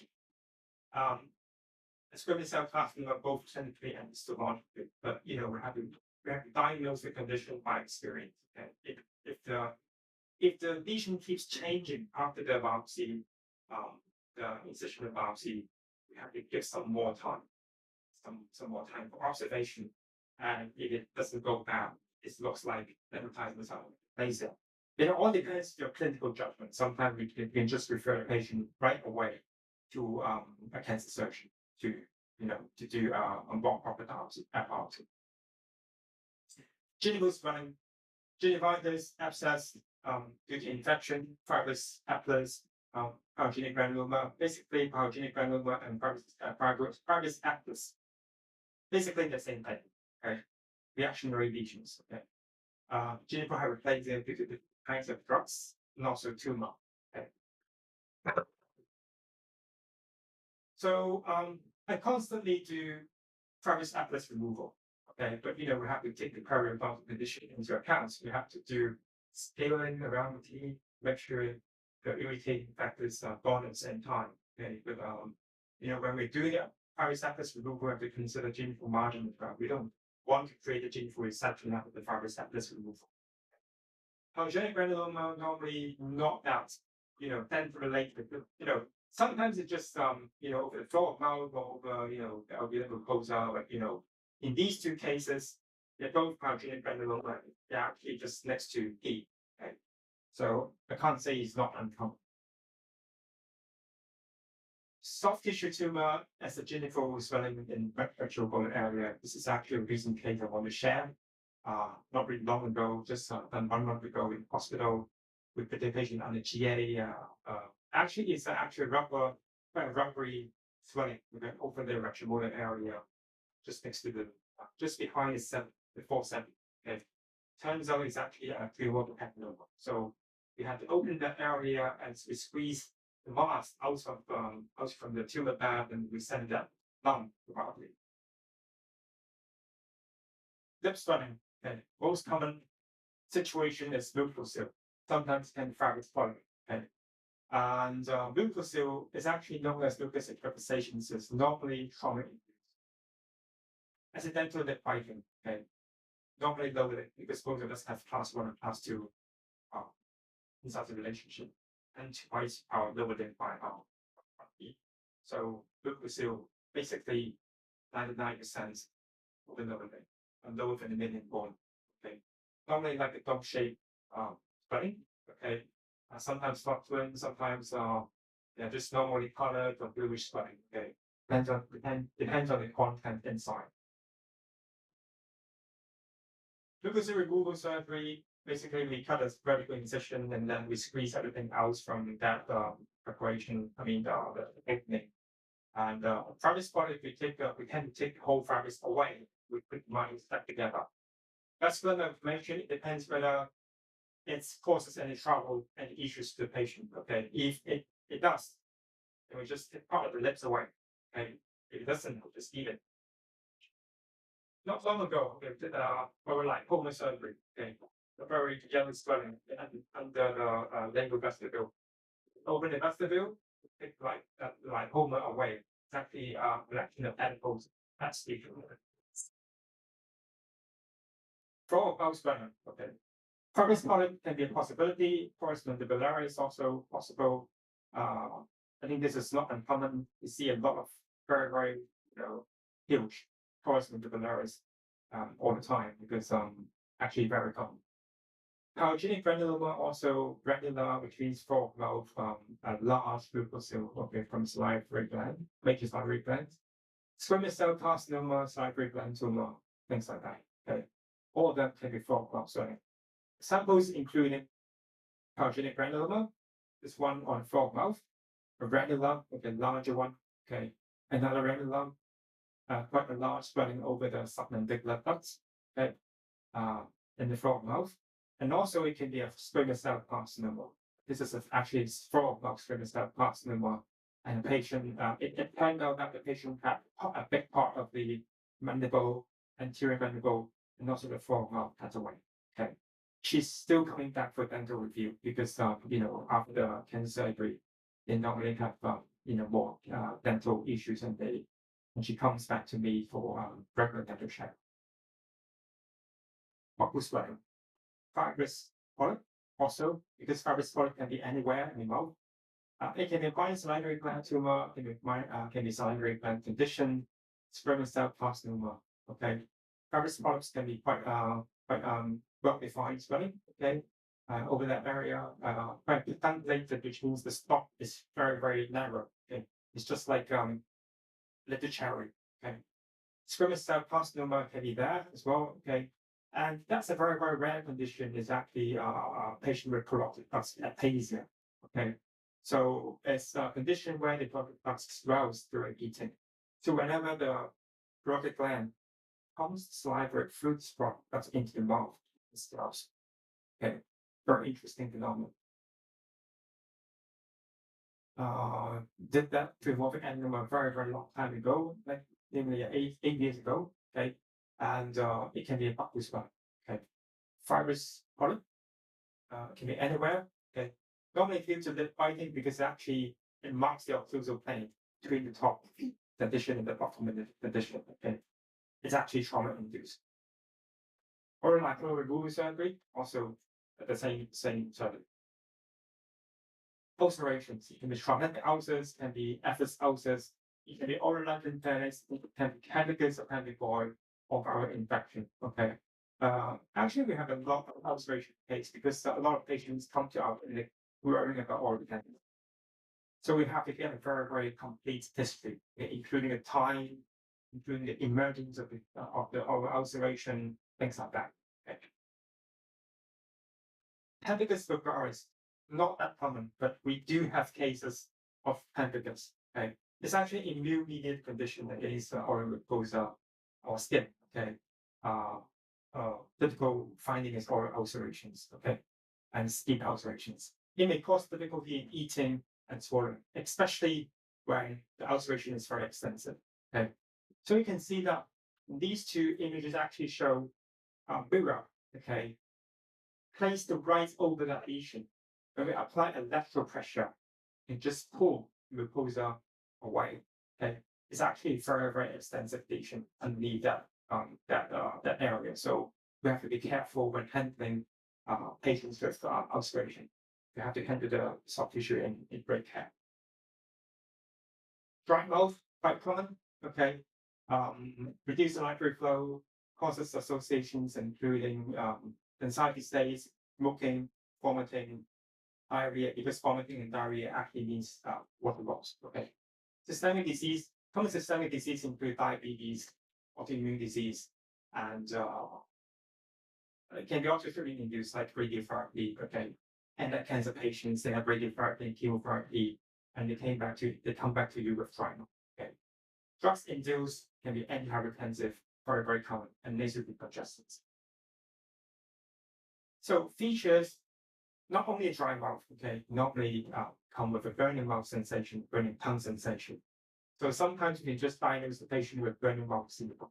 It's actually some kind of orofacial pain, not uncommon as well, okay, quite common in my clinic. With difficulty in speaking, eating, and swallowing, because the dry mouth, we don't have enough lubricants. So the patients tend to have difficulties in these normal patterns. Complications include root caries, candidosis, bacterial infection of salivary gland. Okay. What a general dentist can do, probably that we can, okay, including dietary analysis, chloride application, and also we advise the patient, we encourage the patient to have a more fluid intake. Okay, the last symptom, jawbone pathology.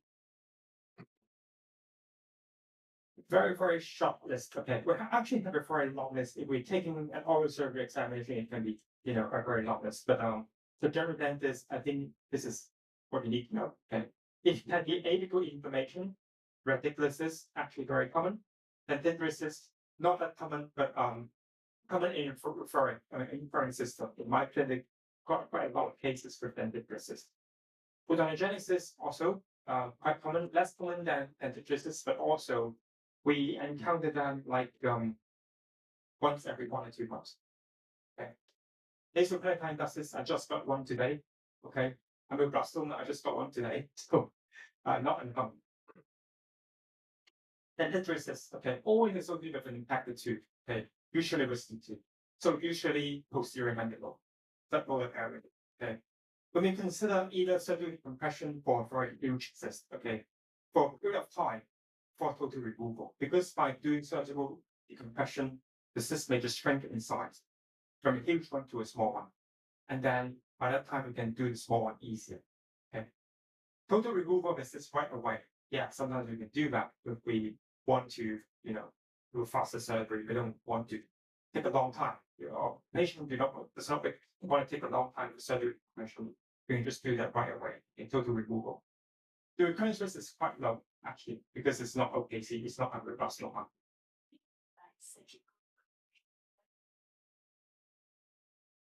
Very good question. I'm showing you right away. This one.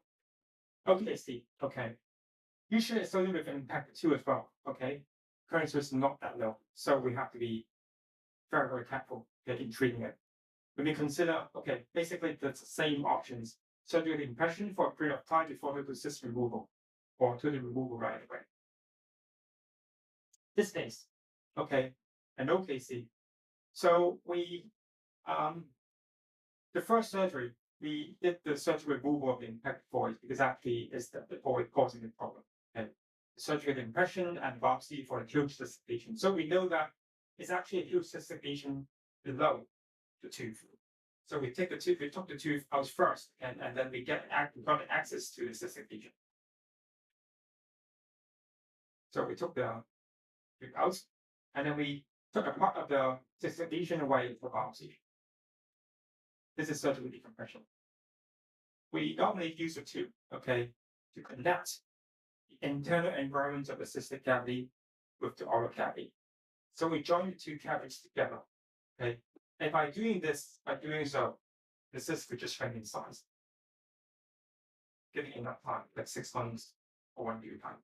It also depends on the size of the lesion. Okay, it is a radius long, lesion.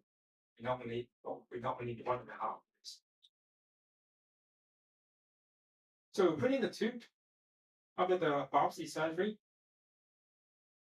Okay, we took the biopsy specimen and then we just put the tube in place. Put stitches around the tube so that it can be secured in place. Does it only work if it's like tooth is or what is the tooth is positioned in this system? Very good question. It depends on the direction the tube is pointing. If the tube is pointing upward, then we can just do the compression to encourage the tube to emerge further. Okay, mean go to a more superficial level. If the tooth is pointing downward, just like a diving practice tooth, if we do any compression overlying that, it won't help. Because it won't swim back to the upper position. Okay, it's diving, inferior position. Okay, this is the results of surface compression. You can see that in the first image, we don't even have the ID canal. Because the ID canal is inside the cystic lesion. After some time, after 10 months of decompression, you can see the ID canal. This is the ID canal. Okay, and that's the cystic lesion shrunk and a much smaller size. Okay.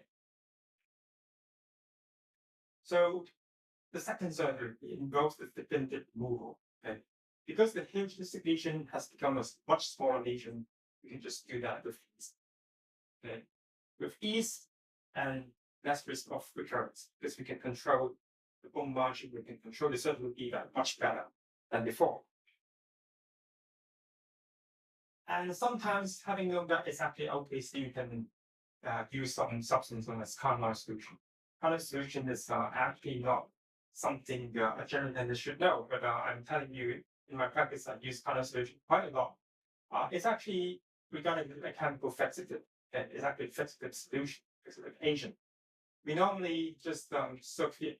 It's actually the cotton roll in sections. Again, cotton roll. We use cotton rolls with plastic for accuracy. We put it in the sections, 4 sections. We soak the cotton roll sections in carnal solution. We put in the cotton rolls one by one into the lesion to do additional treatment to the surgical defects to reduce the recurrence risk of the OPC. And that's other treatment. Okay. Put the wound margins back in place. And that's the summary. The treatment condition, the cystic lesion, tendons of cervical compression. Okay. There's a small one, that's 2.5 years after the second surgery. So the bone comes back. Okay. Nasal peritine ductus, okay, not uncommon actually, but sometimes we tend to miss that because in OPG it won't be shown very clearly. Okay. If we did a CT scan for some other reason, it may just appear, but it's an incidental finding. Okay. Sometimes it can be infected. The case I just got today is an infected nasal peritine ductus. So actually, we can encounter that quite a lot. Okay. So the solution, the treatment normally involves surgical removal. And we raise the bladder flap, large enough bladder flap, that we everything. Nasal peritine duct. We don't worry about the because that we can greatly say that it's not that useful. So we just destroy it. Okay. Without any complaint from the patient afterwards. Because the great peritine nerve can supply the sensation over that area as well. Patient basically no patient just complained about you seems that you destroyed her, but no, basically no. Glioblastoma, okay, just this what on today. This is not the case of today again, but this case some time ago. It's actually benign and locally aggressive tumor in the jawbone. It's often associated with an hepatite as well. Okay, usually comes with an extensive bone destruction. So I can tell you that glioblastoma cases, a big part of the glioblastoma cases, they came to me with a brainless link radiolucency. Maybe from the TMJ all the way to the ventricular body. Okay, so it's like 6 cm or 7 cm defects already. Okay, so sometimes we have to consider referral. Sometimes we can do it by ourselves. Surgical impression can help sometimes. Okay, but yeah, it all depends on clinical judgment. Okay, we have to handle that very carefully because the recurrence is not likely. It's quite high after surgery. So sometimes we can consider extensive surgery resection, meaning a big part of the mandible has to be cut away. Okay, white plain. Sometimes it can be dense bone iron, actually very, very common. Okay, or the academic name, the other name of the dense bone iron is actually idiopathic osteosclerosis. Quite easy to understand when idiopathic means no reason. Okay? Osteosclerosis means osteosclerosis in bone sclerosis. Okay, that's what I mean. So private dysplasia, actually quite common in my clinic. Okay, quite a few cases in these years. Not that common in general dental practice, but not very rare. Okay? So mixed reducency radiopacity, similar osseous dysplasia, quite common actually, and especially in middle-aged Chinese females. Right. And osteomyelitis and osteonecrosis. Okay, we went through osteosclerosis.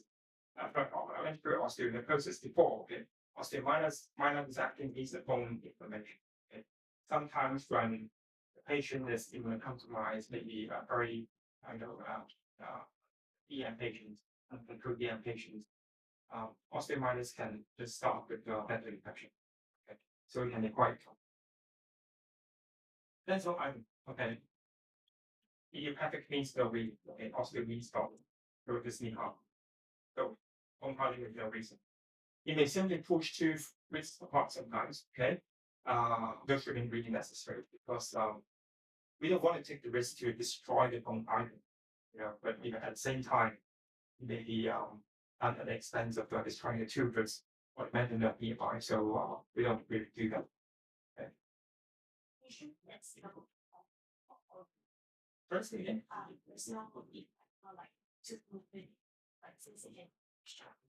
Very good question. Actually, quite a few of Donna's friends asked me about this, but I simply asked them to go on. Because if you're giving proper, pressure for the tooth movement, it just move through. That's all right. It just stands for the other thing for. It's actually quite common as well. Similar to osseous dysplasia. A lot of middle-aged females, okay, have it. Okay. If you have an OPG machine in your clinic, you simply take an OPG for any new patient if they are, middle-aged females. A lot of them have it. Okay. Normally like clouds in the lower mandible. I mean the mandible both sides. Okay. Sometimes can X-ray lucency and X-ray lucency opacity, but most of the time, just like a lot of bone ions inside the mandible. Okay. It is infected. We have to do it like this. Consider extracting the tooth and taking out the bone dental as well. Okay. Because if the dental is already infected, leaving the dental behind would be, ongoing side effect from that area. How is this later? It's actually a kid, okay, maybe 11 years old, and some issues with the tooth eruption. So the attending orthodontist sends this patient to me, okay, and we got this brown glass appearance, okay, brown glass radiopacity. So the patient at that area, the patient doesn't show a normal bone morphology, okay, thickened, expanded, and brown glass radiopacity. So in this situation, we have to confirm the diagnosis. So we do a bone biopsy. We get a bone biopsy for this patient. Okay, we have to cut some bone away, okay, and send a specimen for biopsy, and the result is very later. Okay, but what to do next? The observation. Okay, I'm still seeing the patient once a year. Every year. Osteoporosis, just a quick review. Okay, we have two situations, and then patient-related osteoporosis of the jaw, and result of medication, and also after radiotherapy, we may get the patient, in danger with this osteoradionecrosis. Okay, and main features including bone exposure with without pain, mucosal inflammation with without infection, EMI, and may cause brain infection of the blood pressure. So if you suspect your patient is having these kind of oral, the osteonecrosis, he's referred to the SAP. Okay, so treatment by general dentists, oral hygiene measures if they are really small. Okay, with no spreading infection, with no risk of pathologic fracture, they just treat it. Okay, as a first line clinician. Okay, with oral hygiene measures, and give antibiotics and do genital right. But for us, okay, If it comes to my hands, I would do surgery fragment with the open flap deployments and also hysteroscopy if it's possible. So, home messages briefly. We have to take a very complete level drug history for every single patient because it's for the safety and also for medical people. Okay? If we're not taking complete medical history, drug history, things go wrong. And we are, trouble with negligence. So I think the point number 2 is very important because when preparing this presentation, just think about the doctor dentist patient field. Okay? The 3 parties relationship in the triangle. Okay? The attending medical doctors, he or she has no idea when the patient will go to you. Okay? But we're supposed to know every single medication the patient is taking. So if the patient is taking specific long-term medications that they have some drug interactions with our short-term medications, we should know. We should take the precautions. Okay. So back to that 8 pages of drug interaction. Okay. So when in doubt, asking AN in front of the patient still not better than that. Okay. Some patient may just complain to a doctor, do you actually know why you're asking AI? But I'm doing, some good for you. I mean, I'm trying to treat you well, okay? I'm trying not to do any negligence on your cases, so you better ask someone else. But that's a straight line. Oral surgery, okay? Oral surgery. I think oral surgery, some oral surgery procedures like simple emergency oral surgery procedure. For example, drainage or small abscess or abscess, the decision of about to should be authored by all general dentists. So I think it's just small abscess. You need to refer. You just do it by yourself. Okay. The decision about tooth, you don't want to take extra time because we don't want any longer extra oral time when about tooth to stay, to stay outside the patient's mouth. You do it right away. Okay. I think every general dentist should be able to do it. Okay. Tooth extraction can either be a practice builder or practice quicker. So we better practice our tooth extraction more. Okay.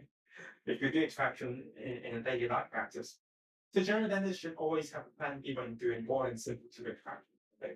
And plan B should be best well informed even before administration of the anesthetic. Okay.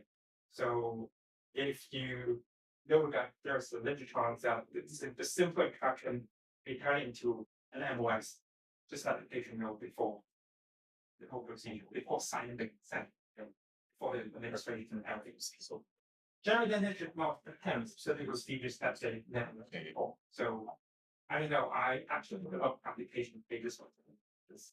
Some of the cases I just like, oh my god, why? Asking about why. Okay. Okay, about oral pathology and oral medicine. General dentists should bear in mind that a lot can happen about not just about dental caries, abscess, trauma, or permanent. Okay.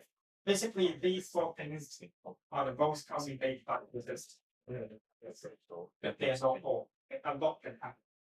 So when general dentists notice something weird and about, early attention is always the best action.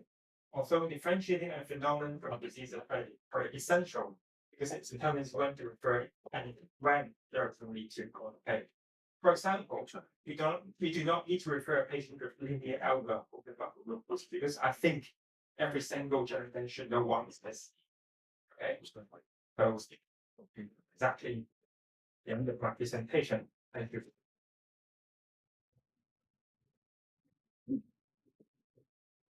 That's my personal particulars and just any WhatsApp message for any question or any academic discussion or if you want to share, just let me know, okay?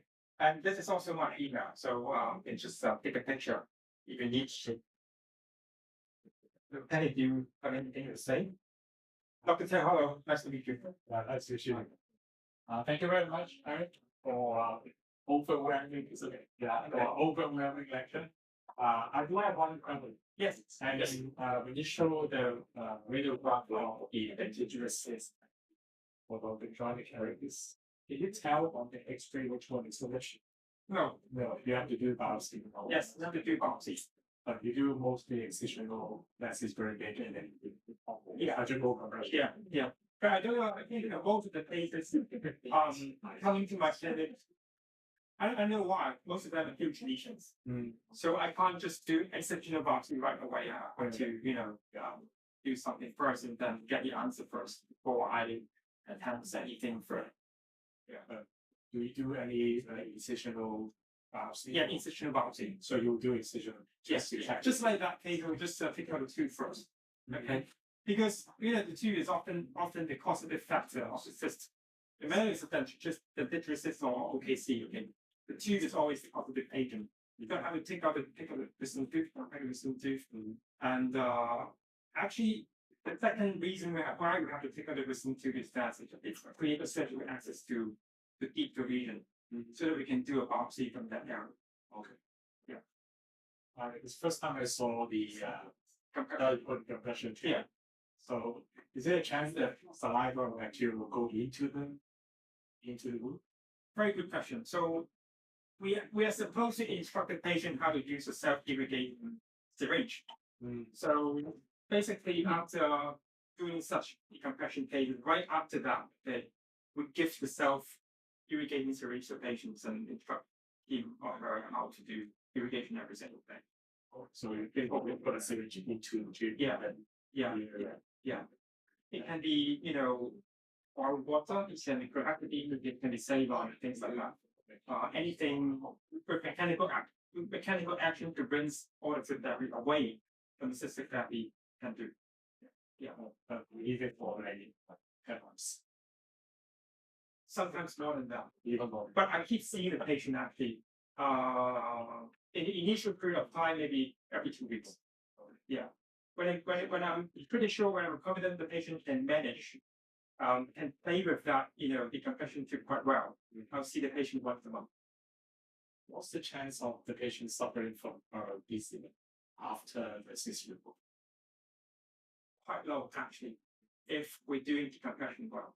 Okay. I mean, one of the reasons why we're doing decompression is that we want cystic tissue, we want the pathologic tissue to go away from vital structures. Okay, the two most worrying vital structures in this situation include the IV canal and tuberous of the adjacent teeth. Yeah, those are kind of 7. The lowest 7. Yeah. Very good. Any questions? Thank you for your presentation. Yeah. It's very concise and open. Yeah. Very boring. I have a question on non-SOS case. Do you have any recommendation?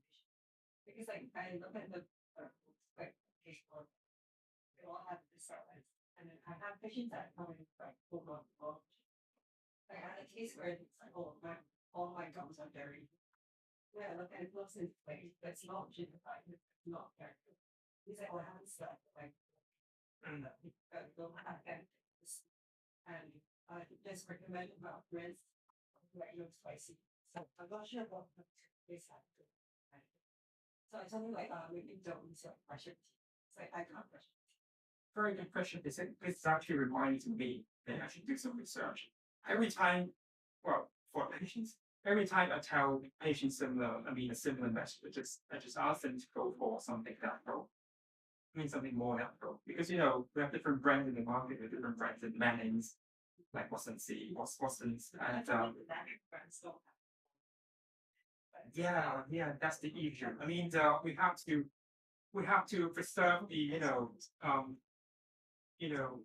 caries fighting of the toothpick, but at the same time we don't want to end up as very good question, and to second part of the question, I think you did have a question asking about some kind of gingivitis doesn't belong to difficulty in the you can't explain what is this, right?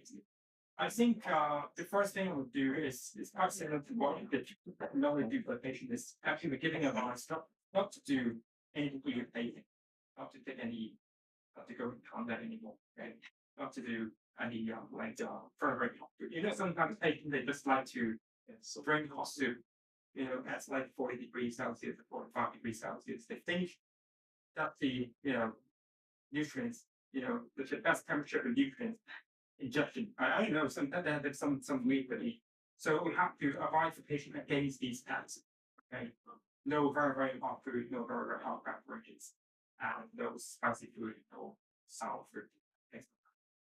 It would be good for them to find. Just like you didn't say. I think that. I do know, do you have any kind of models and in search it, there's no SLS. It's not all that. Yeah, it's yeah. Well, I think some sense of that is. Right, so. Yeah. Okay, any more questions? No? Okay, let's give a round of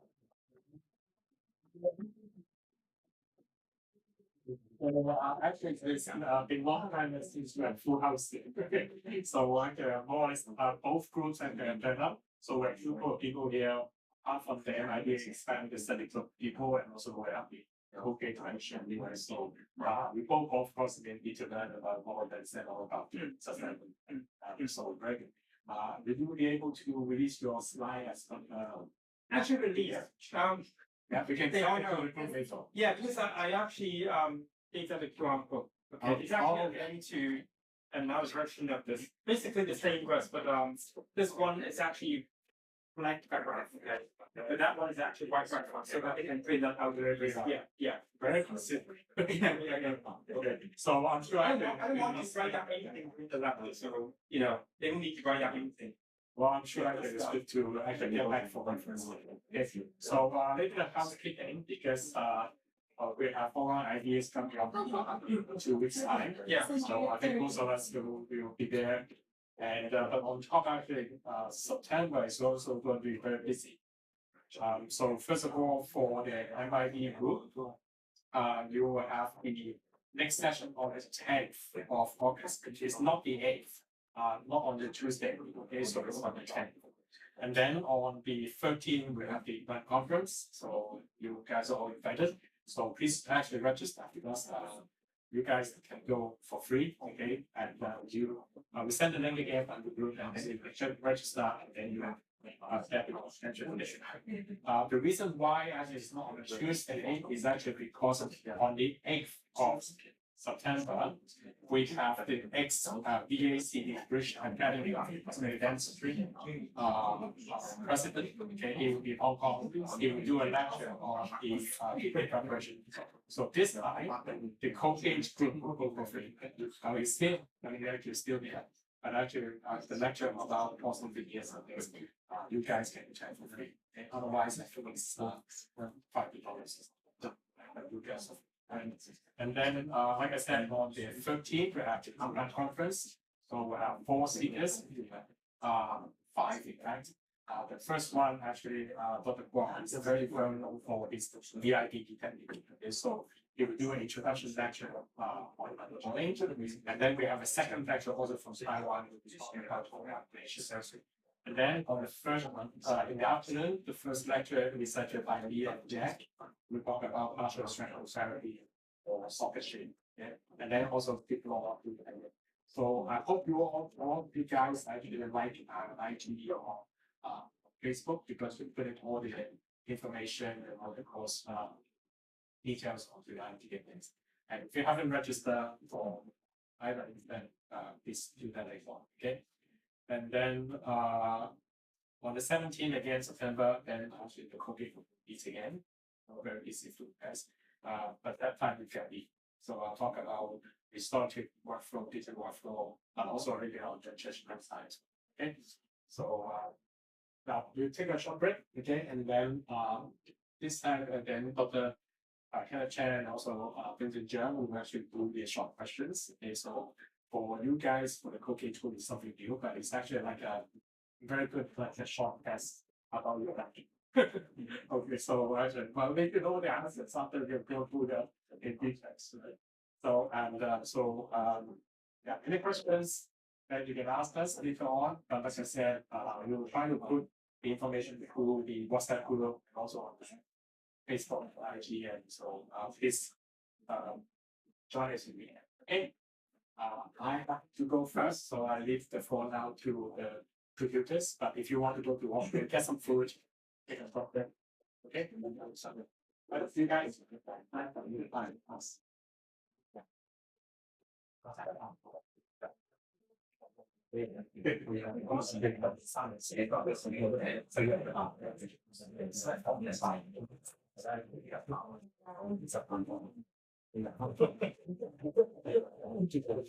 爆炸了。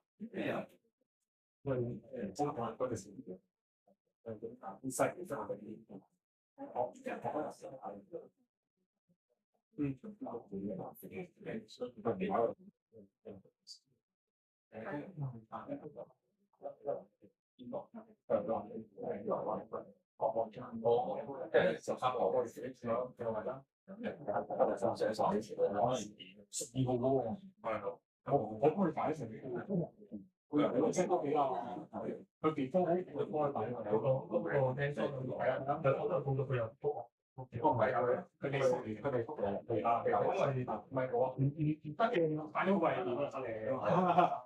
我大概俾翻啲單嘅，係啦，我係翻佢哋離開個內。哦。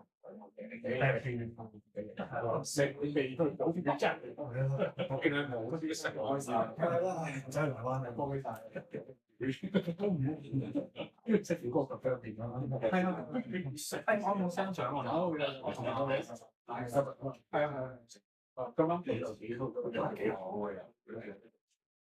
係，佢而家係得嘅得我食嘅啲嘅比較，佢上我有叫佢，因為我有同有啲 college 即係 special college 嘅講話，我會過埋呢個冷氣，睇下我哋點樣去一個咁嘅嘅。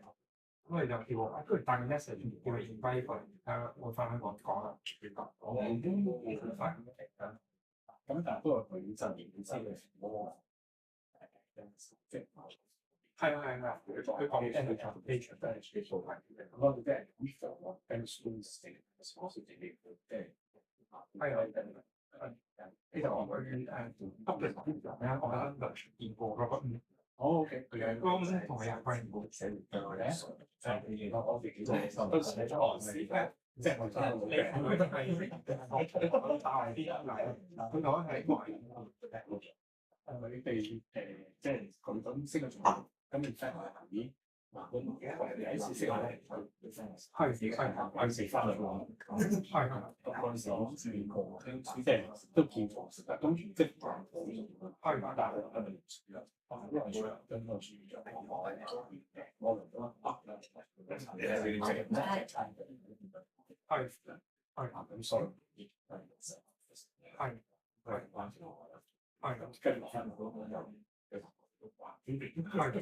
咁但係佢都佢冇乜人喺我係少佢好少，所以係因為 friend 咁樣方式嚟 friend 咁但係即係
我一定需要就話 OK 咁但係佢就咁執咗上佢喺已 pair 可能比較渣嘅係有些超難，實際冇工作，所以你個情況有差唔多有客戶都追入嚟。你想翻去做，需要段時間俾翻一啲之前有嘅。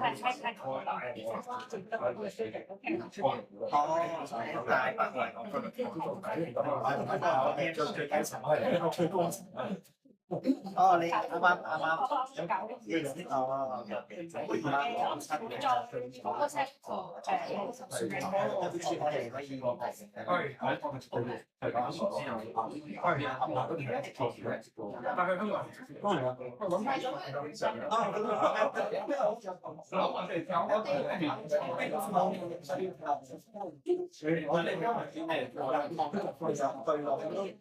其實翻嚟即係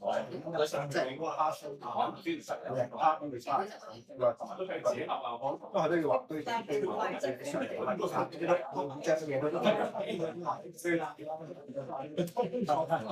跟住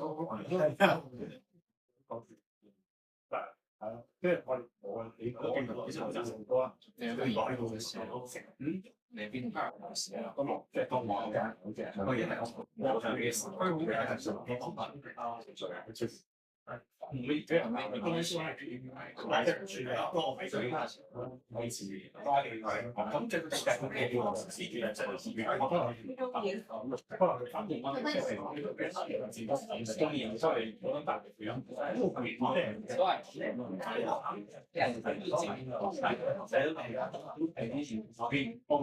因為我睇到啲咩我收你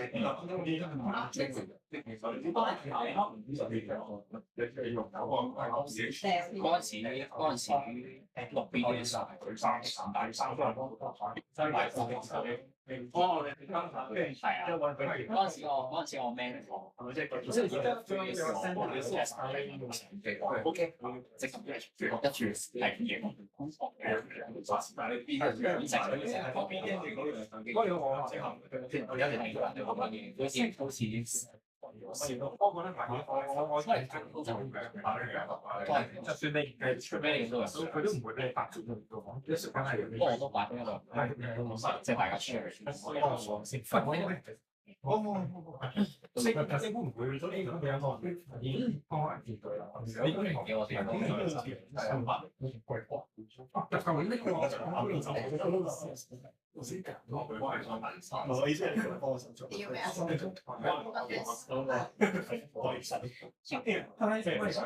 呢個你做緊我係你做緊你就會有放到我事嘅。哦，順便先呢個我都有啲安排啲唔係有幫助。見到好似哦，iMac 係 iMac，你講要揾件相喎，即係嗰陣時你我幫狗嘅成，我都係我睇都有iMac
係啊，考咗個包咗過嚟啊！揸車啊！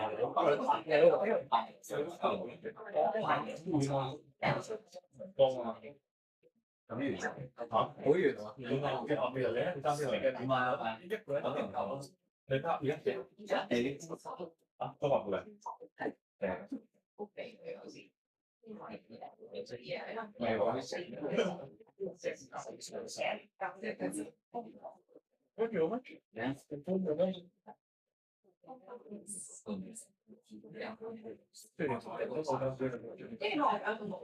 得冇做。反而拍先嘅，係啊，咁我佢驚佢拎照成因為佢就大。即係先一齊講。佢呢樣都係見嘅。我科所以裝修其實就接受嗰啲。但係我諗佢係驚。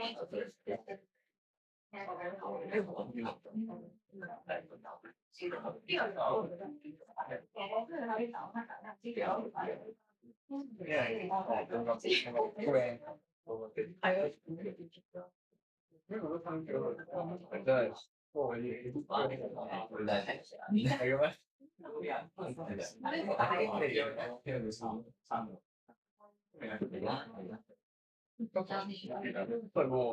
都係揾到我嘅。你就啱嘅。因為我係人家食嘅，跟住有個你用 MBS，但打嘅我食咩？即係唔使我上。係啊，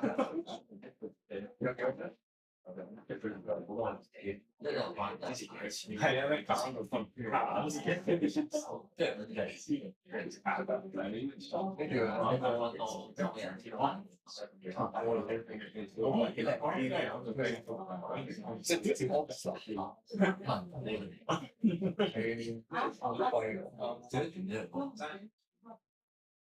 佢疏人翻晒嚟，主要係交大先。我而家都唔大。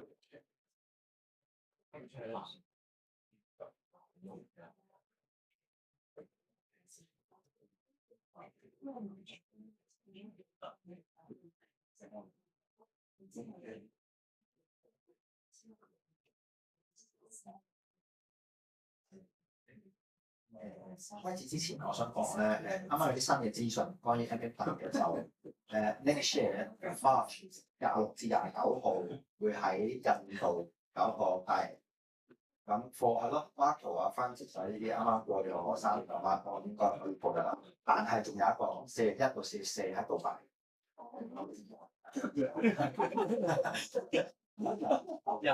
所以係咯，2、3+3啲2、3啦，你可以考慮下報嘅。印度就係咯，你諗啦，係咯，但係杜拜就 OK 嘅，應該都唔會再打仗啦。係啦，呢個係最新嘅資訊。咁都係啦，communication 我再講多今次都係冇到啦。呢2個禮拜都係冇嘅。咁係咯，10月份喺上海先打入啦。So, thank you for a very fruitful, detailed, and concise lecture from Dr. Erickson. And if you pay attention to his lecture, probably you will be able to answer most of the questions, because some of the questions include already answered in my 15 questions. So I'll give you guys 45 seconds for each question. So let's go through the first one. Which of the following salivary glands is classified as purely search in its secretion? Quite easy, no? 45 seconds. So if it's A, please put up your hand, raise your hand. B, sublingual gland. B, sublingual gland. C, submandibular. D, minus lobe to lobe. Let's just get to the answer. Yes, correct. I'll get this purely serous. Second question, okay. A 65-year-old male presents with a painless swelling in the posterior mandible. Radiography reveals large multilocular ridges of the soap bubble appearance. Deletion causes root absorption of the adjacent teeth. What's the most likely?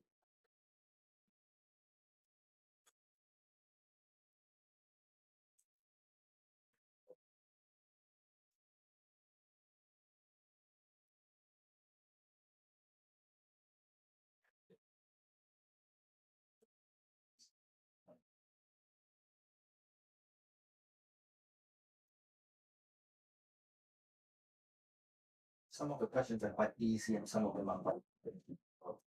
Okay.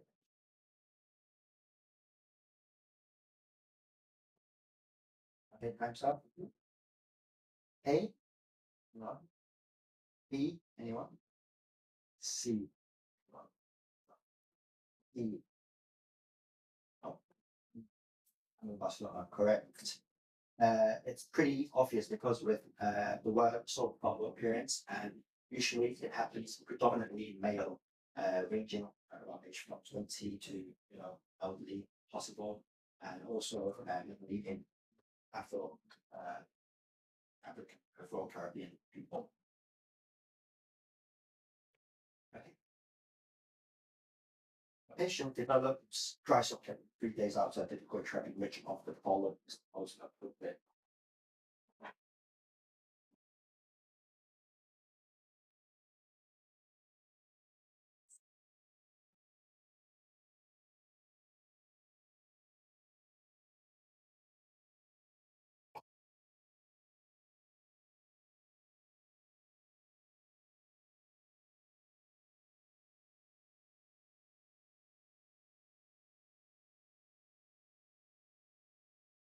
Last 10 seconds.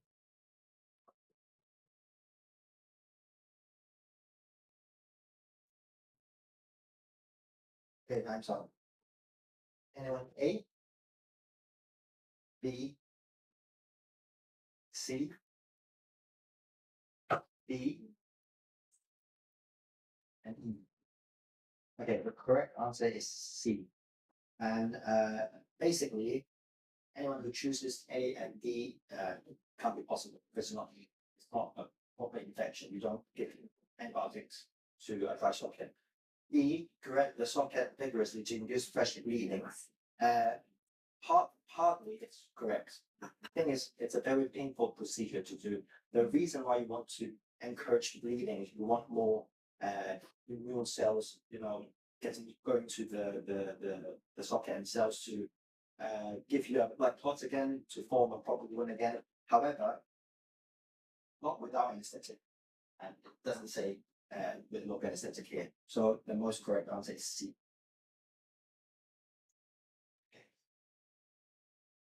25-year-old male presents with a painful, non-healing ulcer on the lateral border of the tongue, present with wound. Is a non-smoker. What is the immediate gold standard?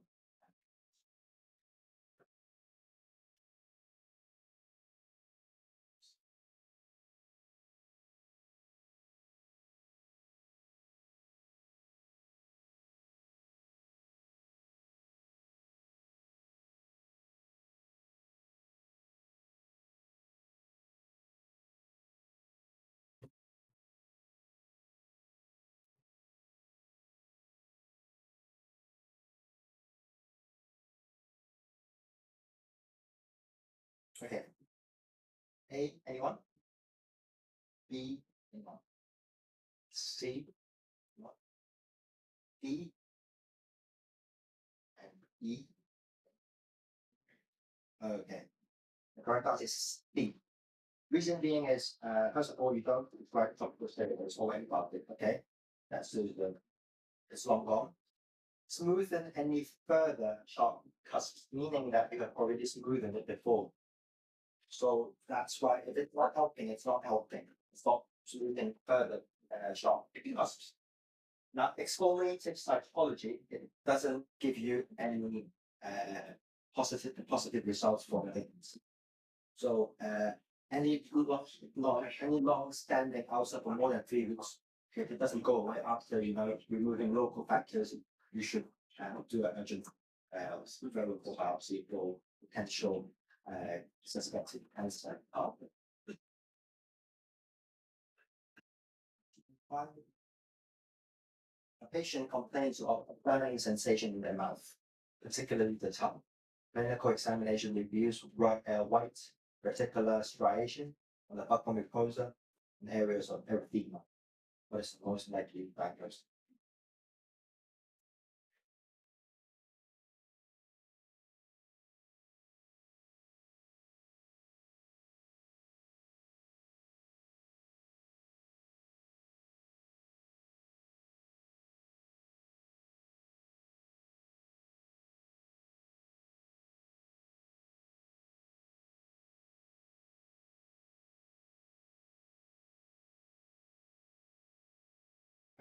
So A, anyone? B, C, D, and E. Okay, I think most of you got it right. And a lot we also like the fingers because also mixed white and red color. Reconstruct is a very obvious particular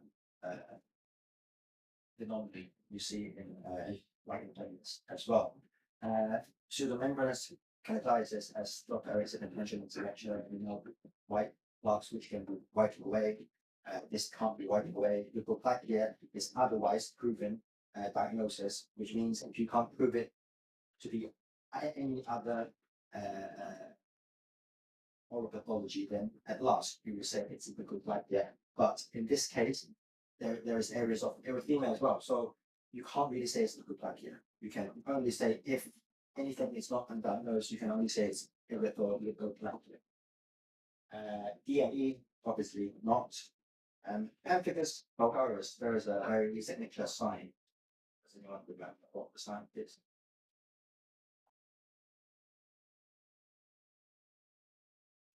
Nikolsky sign. You got there, but MIT sign.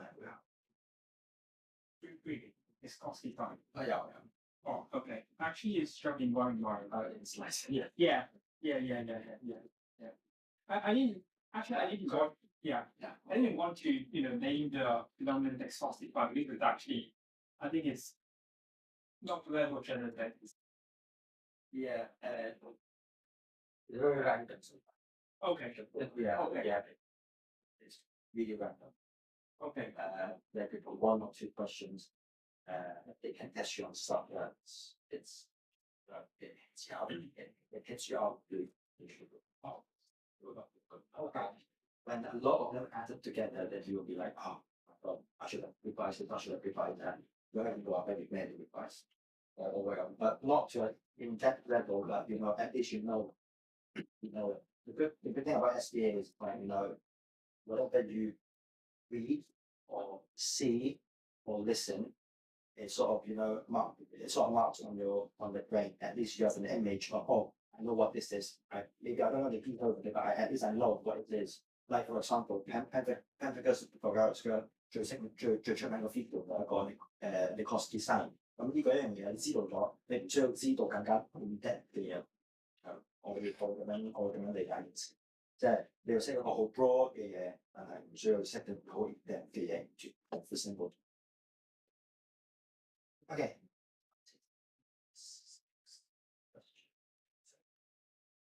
And a patient requires a block bone graft from the mandibular ramus, which nerve is at the greatest risk of damage during the vertical osteopathy cuts.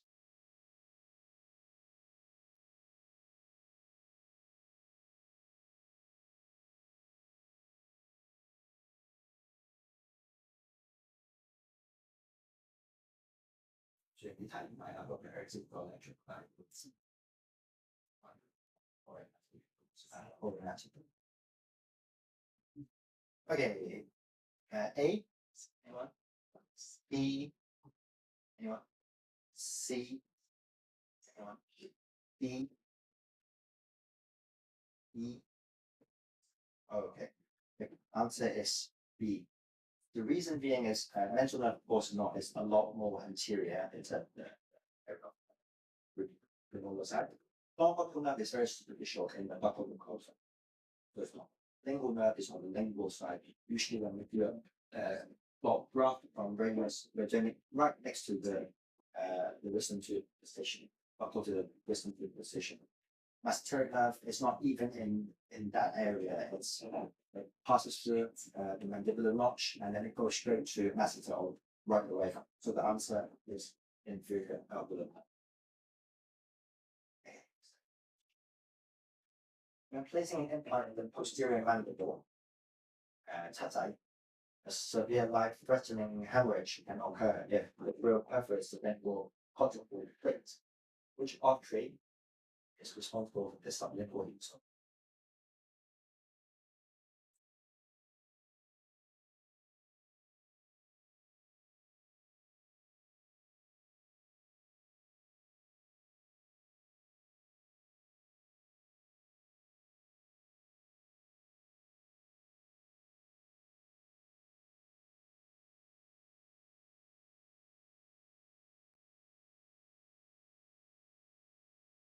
有一次嗰啲你識就識，你識就識，唔識就唔識，我哋大概睇下前次識。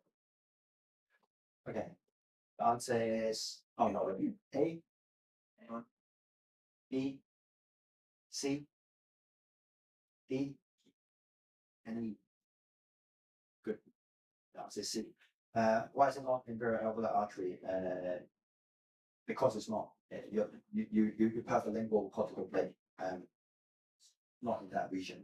Facial artery, it's not. But submental and submental is a branch of facial. Facial artery usually, if there is a problem, it's of neck surgery, DSSO, like a bilateral sagittal split, 喺個 inferior border of the mandible 嘅 outside 嗰個位置，會通常喺嗰個位置嘅。So it's nothing to do with the lingual cortical plate.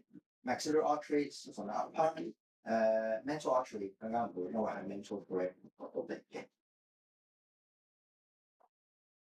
Okay, and now that answering the question. Patient presents with a floor pump, uses a stone in the submandibular duct, which muscle forms the floor around that the duct lies superior to.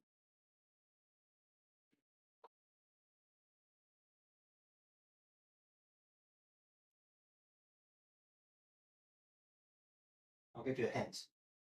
Three of the options here are not that don't form the floor of the pump. Only two.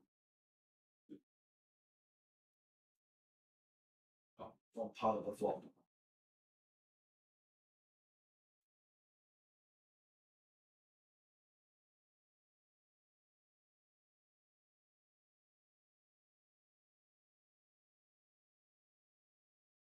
So, A, B, anyone? C, anyone? D, anyone? Yeah, I think most people got this right. Glosses, it protrudes a tongue, the area of the walking out.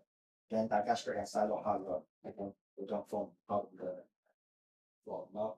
Hyoglossus does, but it doesn't lie superior to the duct. I think it's the duct goes around it naturally to the natural to the and the submandibular duct is walking stuff. Okay, question 9. A patient has a suspected lesion of the hypoglossal nerve on the right side, lower motor neuron lesion. When asked to protrude their tongue, which way will it deviate?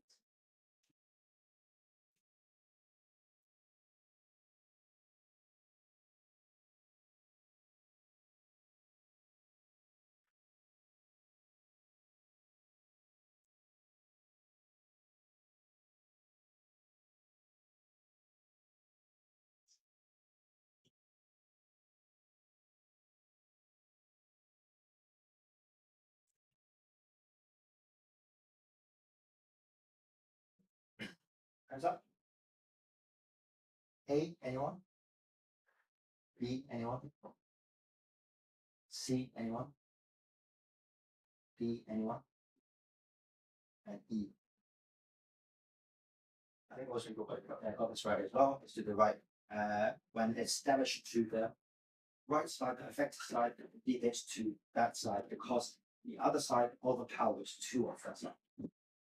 So, for example, 你右邊個咧慢咗，壞咗，咪損耗咗、損咗，都唔知。咁跟住個左邊嗰度 overpower，所以 you two of the right side 都變咗。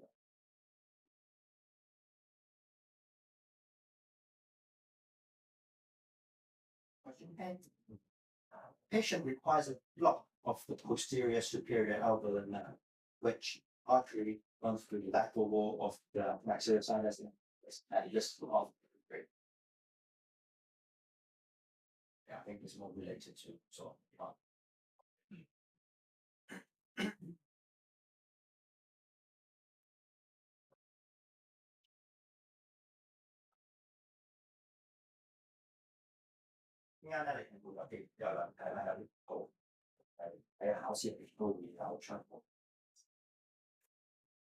It's very significant.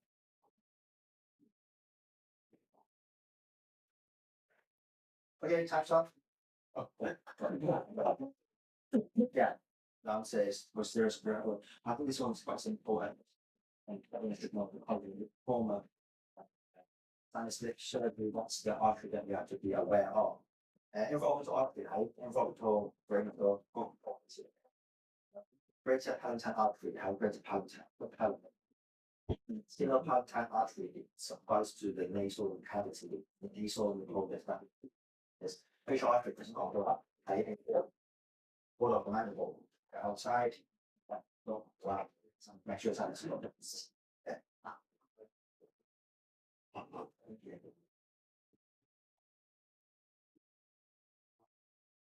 Alright, a 43-year-old male patient of Indian descent present to your clinic with the above presentation. Which of the following is the most likely diagnosis?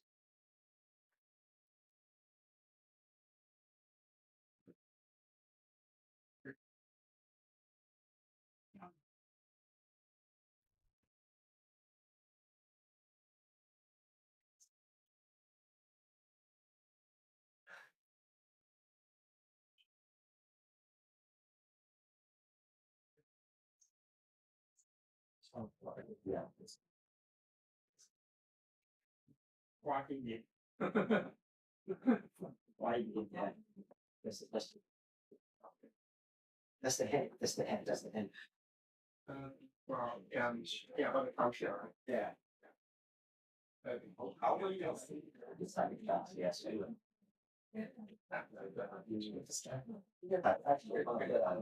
My question. Oh, really? Like exactly the same. 但我記個答案係，但係佢嗰個點係類似嘅，咁要講哇，我經驗咧。Okay, A, anyone? B, anyone? C, anyone? D, and E. I think most people got it right as well. C.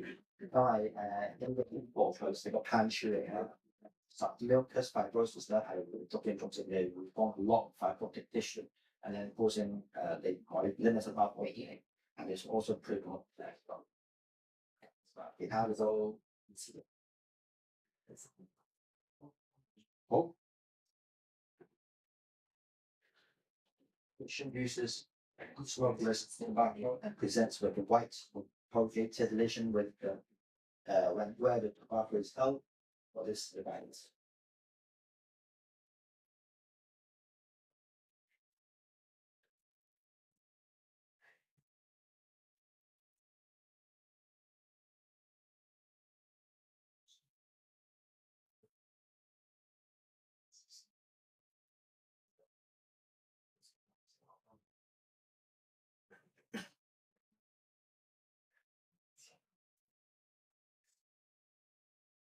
Okay.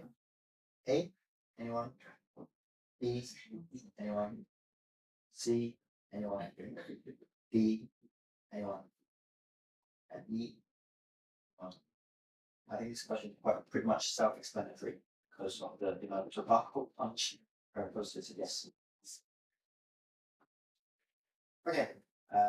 Question 13. A patient presents with white reticular patches on the inner cheeks bilateral.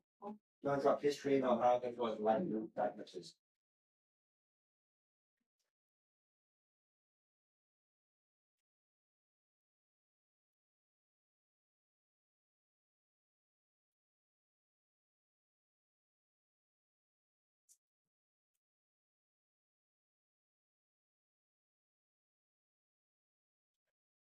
Sure, we got the answer already. Yeah, A, you want? B, C, D, E, yeah. Fairly obvious. Obvious here. Lichenoid reaction, no way because there's no amalgam. With black, yeah, once again, well, that would be fine for heat diagnosis. Similar on with black, yeah. Thrush, it won't be in the cheeks bilateral. And those white reticular patches, which should be able to wipe away. Having this but costly some. 14. A lower anterior crown is dislodged. The prep is short. what is the next step to improve retention?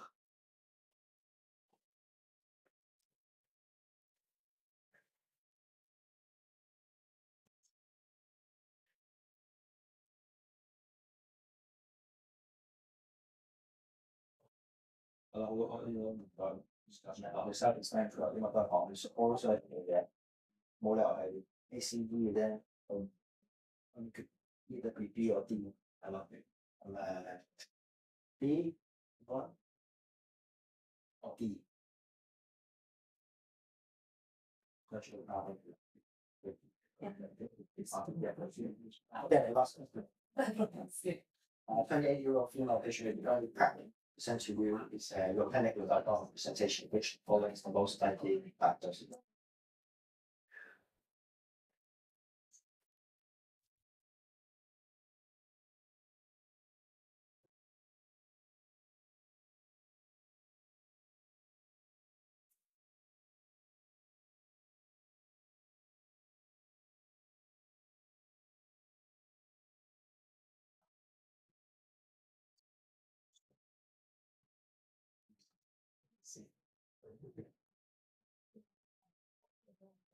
Okay, anyone A, B, C, D? Yes, correct. B, D, yeah, got it. Recently, as all have a lot of my very so fitting. Verbal cancer from a lot of more purplish. Oral hemangioma quite often not objective, but often also region. So then, fiber epithelial collagen pink in color as shown in six. The other name for it is pregnancy and it's exactly the same thing. It happens common to the I'm sorry. Thank you everyone. Today, 啱啱我交你指定先係講第二個 practical 嘅，咁下次咧因為我哋想顧及單10月份去考一支嘅學仔啦，咁我下次會開始講第一次 bypass。Very much。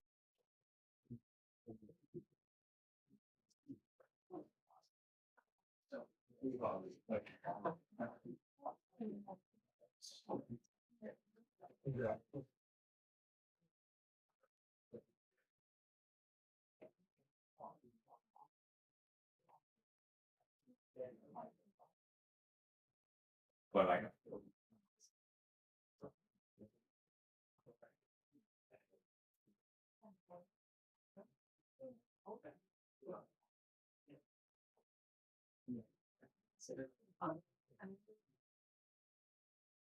咁啊，變翻聽用。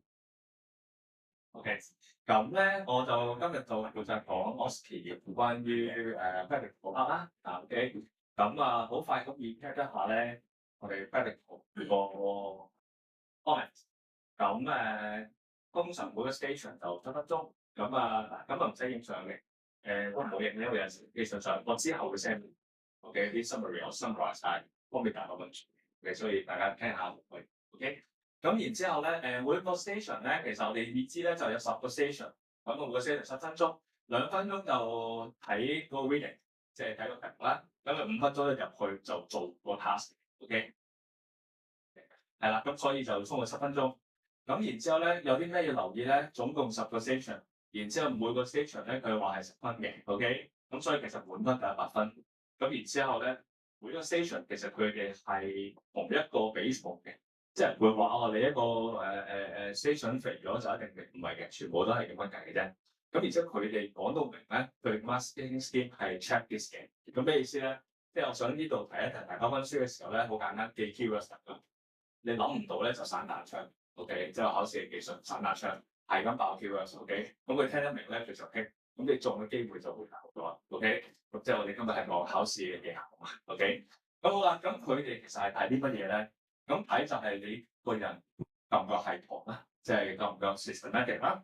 咁然之後你明唔明究竟個 practical 即係呢個 task 入邊其實佢哋個我點解會咁做，佢 rationale 係乜嘢？咁然之後 patient safety 啦當然 ，OK。然之後當然要啱 terms 啦，講啱嘅 terms 啦，咁然之後有 clinical judgment 啦，咁呢啲係即係我考完之後，我覺得大約佢會想 looking for 啲 candidates 有嘅嘢 ，OK。咁今日我就會揀咗2題，我當入考嘅時候係真係問我嘅問題啦。咁然之後我係大約我記得我係點樣答，咁就大約我個 tactics 係點樣去整，咁俾一啲即係參考大家 ，OK。咁呢個我嗰時個分數啦 ，OK。咁主要咧，我想講 practical skills 咧，其實我考嘅時候咧，頭先啱啱先問我，究竟係幾多分 pass 咧？我嗰時唔知嘅。咁但係而家知道推翻咧，大約我諗6成幾就 pass 嘅，OK。因為頭先講咗 OSCE 啦，OK。咁100分滿分啊嘛，咁 pass mark 就係63，咁所以其實6成幾。然之後睇翻咧 written 啊或者其他即係大翻6成幾就 pass。咁好啦，咁其實戴翻頭盔我唔係滿分嘅，咁所以呢個咧可能我嘅答案都未必係最好，不過係即係拋磚引玉啦，大家可能睇一睇，點樣答會好啲啦。咁呢個就係第一題，我分享俾大家，咁大家可以睇睇題目先。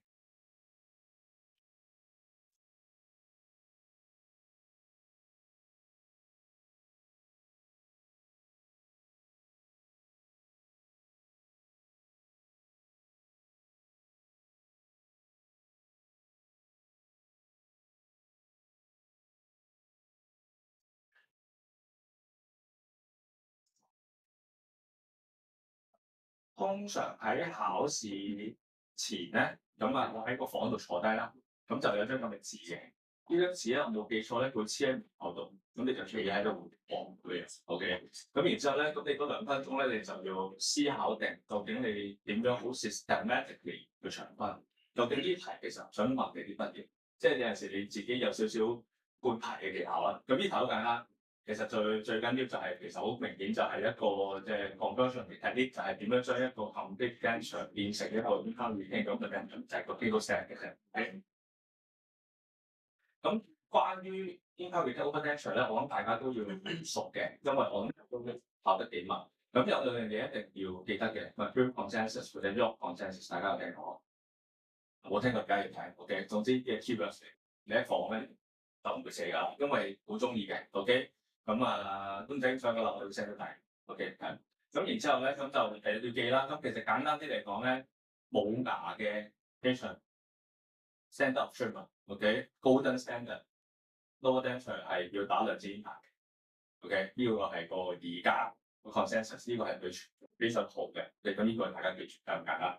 啲 evidence 佢哋嘅 satisfaction 係 much higher 啦，佢哋 master case efficiency、nutrition quality 嘅話全部係 much higher 啦 ，OK。predictable and cost effective 啦，咁而家通常最多人用嘅 located system，OK，咁所以呢個大家都要知道 ，OK，咁有個好處啊，個高效啦，好容易做啦 ，OK，咁然之後依題考嘅都係一個 located 嘅 system，佢點樣即係點啊？就係點樣將一個 complete 嘅即係 lower convention 同 complete tension 變做一個income retaining。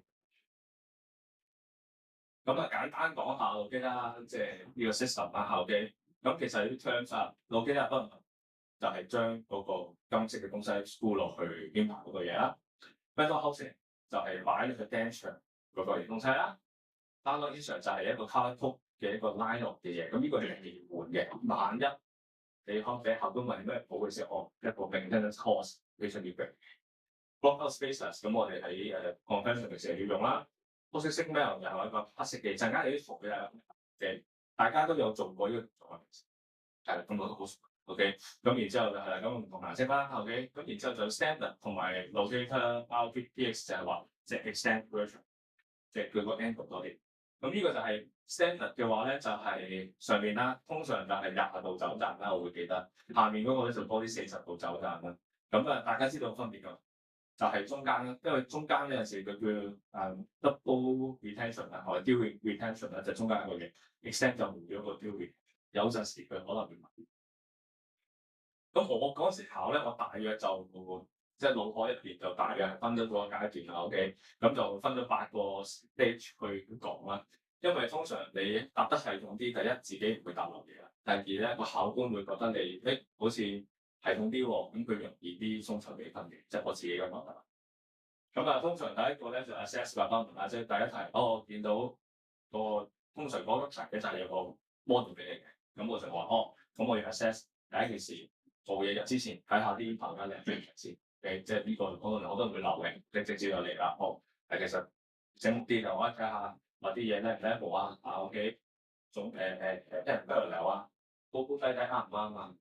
咁然之後咧就落一定要記得落 offer space 啦，因為你係要形容好 verbally 形容個 step， 逐步 step 都要形容。好多時我哋擺你未必記得要擺個 block space，OK， 咁你要講啦，然之後就 snap 個 data cap 上去啦 ，OK。咁點解你要落 block space？ 好簡單，你就顧費事啲人企入咗嗰度。咁然之後啦，咁你就要 mark 個 location 啦。咁我嗰時有個點 mark 咧，我用 whiteboard，OK，mark 咗喺邊個位置啊，係有嗰個inhale 個位嘅。咁我係 tension 同 mark 咗出嚟 ，OK。咁然之後就 relieve 個 tension，大家都知㗎 ，OK。咁然之後 check 個 passive fit 啦，呢個好緊要啦，因為你 make sure 佢係 passive fit 啦，唔會有 walking 啦 ，OK。咁呢個我覺得佢真係會。咁然之後呢題咧，我相信我當時同啲學生傾偈，好多人都答漏咗嘅，就係 drill 一個 bending hole， 好多人都唔記得點解啊？因為你 drill 嘅話，啲嘢會 overflow， 咁你就會阻住佢嗰個 setting， 咁佢就可能有壓力，佢就唔係好 passive 啦。所以你一定要轉穿佢 ，OK？ 咁呢個又係佢會睇，你識得轉穿咯。點解我肯定咧？我答完呢個之後，我見到佢剔咗後面 ，OK？咁所以我覺得呢個肯定佢有反應 ，OK？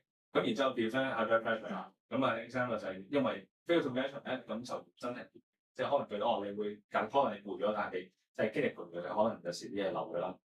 咁之後查 model 啦，咁咧唔記得啦 ，OK？咁點解啊？安定咯。如果唔查嘅話，咁啊啲嘢會發出現實。咁然之後咧就查啲法斯利啦嚇，保護住啲我唔要嘅位置啦。咁然之後就擠啲 Colgate 機落去啦 ，OK。咁然之後咧，我就當時咧我就答咗 mental finger pressure 嘅。咁有啲 textbook 係會叫 patient 教嘅，大家通常係教定咁係有啲係教嘅，我自己係撳嘅 ，OK。因為有老師教同埋我有睇過咧，如果用口咬咧 ，patient 係唔知道咬幾大力，咬幾細力。佢未必係咬得啱個位咧，好多時咧你太大力咧，佢 recall 翻咧，其實係會功虧一簣，甚至乎你要拆咗冚掉床墊嘅。所以我通常係 balance 你手指 balance pressure 好輕咁樣 push 落去。咁但係幾大力幾細力其實都係壓嚟嘅，即係大家受勢嘅啫。OK，咁但係我考試嘅時候我係講 mental finger pressure， 我都建議大家用手撳，就唔好用口咬，因為你唔會知道病人咬得啱唔啱。OK。好多時佢咬嘅時候，直情唔係 ICP 咁樣嘛 ，OK， 咁所以呢個就係我通常建議大家用手撳嘅。好，咁然之後啦，好 tedious 㗎，要大家形容嘅 ，OK， 咁攞出嚟之後點啊 ？remove 翻個 spacer 啦，睇翻有冇啲 void 啊，有冇啲嘢，咁我哋要擠翻靚啲窿仔去 polish 翻啦，咁呢啲都要講翻啦。好 remove 咗個 positive panel 之後咧，咁我就會擺個即係 line 點樣啦。insert 啦，咁通常我都會話，我嗰時有講係要 glue 嘅 ，OK， 因為點解最輕力先嘅，即係呢個都係個高圖入邊我話我 start with the lightest retention force，OK， 咁然之後點解啊？通常都係最低先，萬一佢問就係話，通常慢慢上去嘅，咁如果個病人最低嘅已經搞掂就 OK 啦，佢唔得嘅我仲有得上，唔得我就上 ，OK， 咁就唔會一嚟就俾最大嗰個佢嘅，咁呢個喺腦機體個 man 入邊佢哋都好似係咁 suggest。咁所以咧，好多時啲 common mistake 咧，係唔記得咗落個 ball spacer 啦，冇 bending pose 啦，因為嗰時傾偈好多 candidate 都冇講到啦。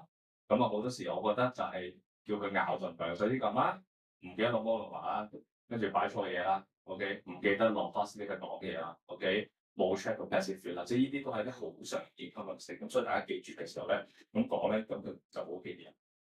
有陣未必一定會，因為其實大家記得。啲題得5分鐘嘅啫，咁所以其實你未必有好多時間。不過變咗 share，咁我就即係有多少少有機會佢會問嘅問題咧，就係話點解要摸個脈啦？點解要 finger pressure 啦 ？OK， 點解要啲嘢？頭先我講嗰啲嘢，OK， 咁基本上都係之後我都會 send 俾大家方便傳嘅。OK， 咁就呢啲係一啲即係我哋即係整理咗嗰啲啦。OK， 咁個 tips 就係第一件事嗰2分鐘，我會建議諗呢個題目究竟佢想考啲乜。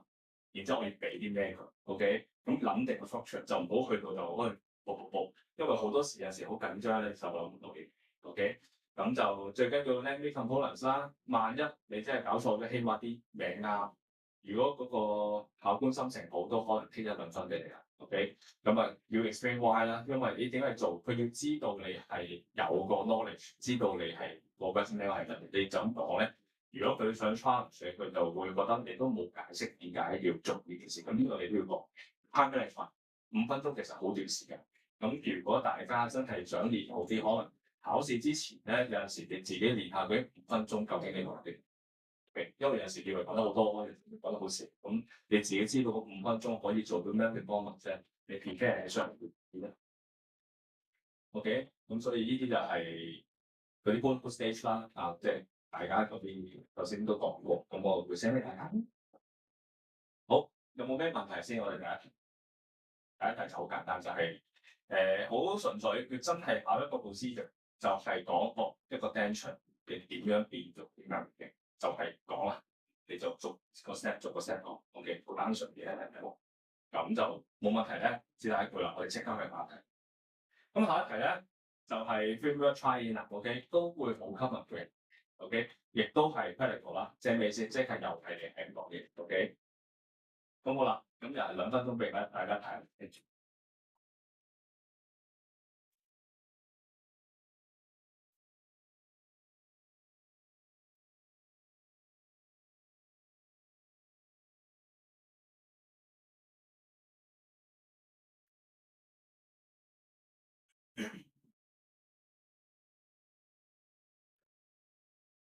好嗱，咁呢題咧其實已經講咗係 school retain 嘅 4 unit 嘅 mental framework 啦 ，OK。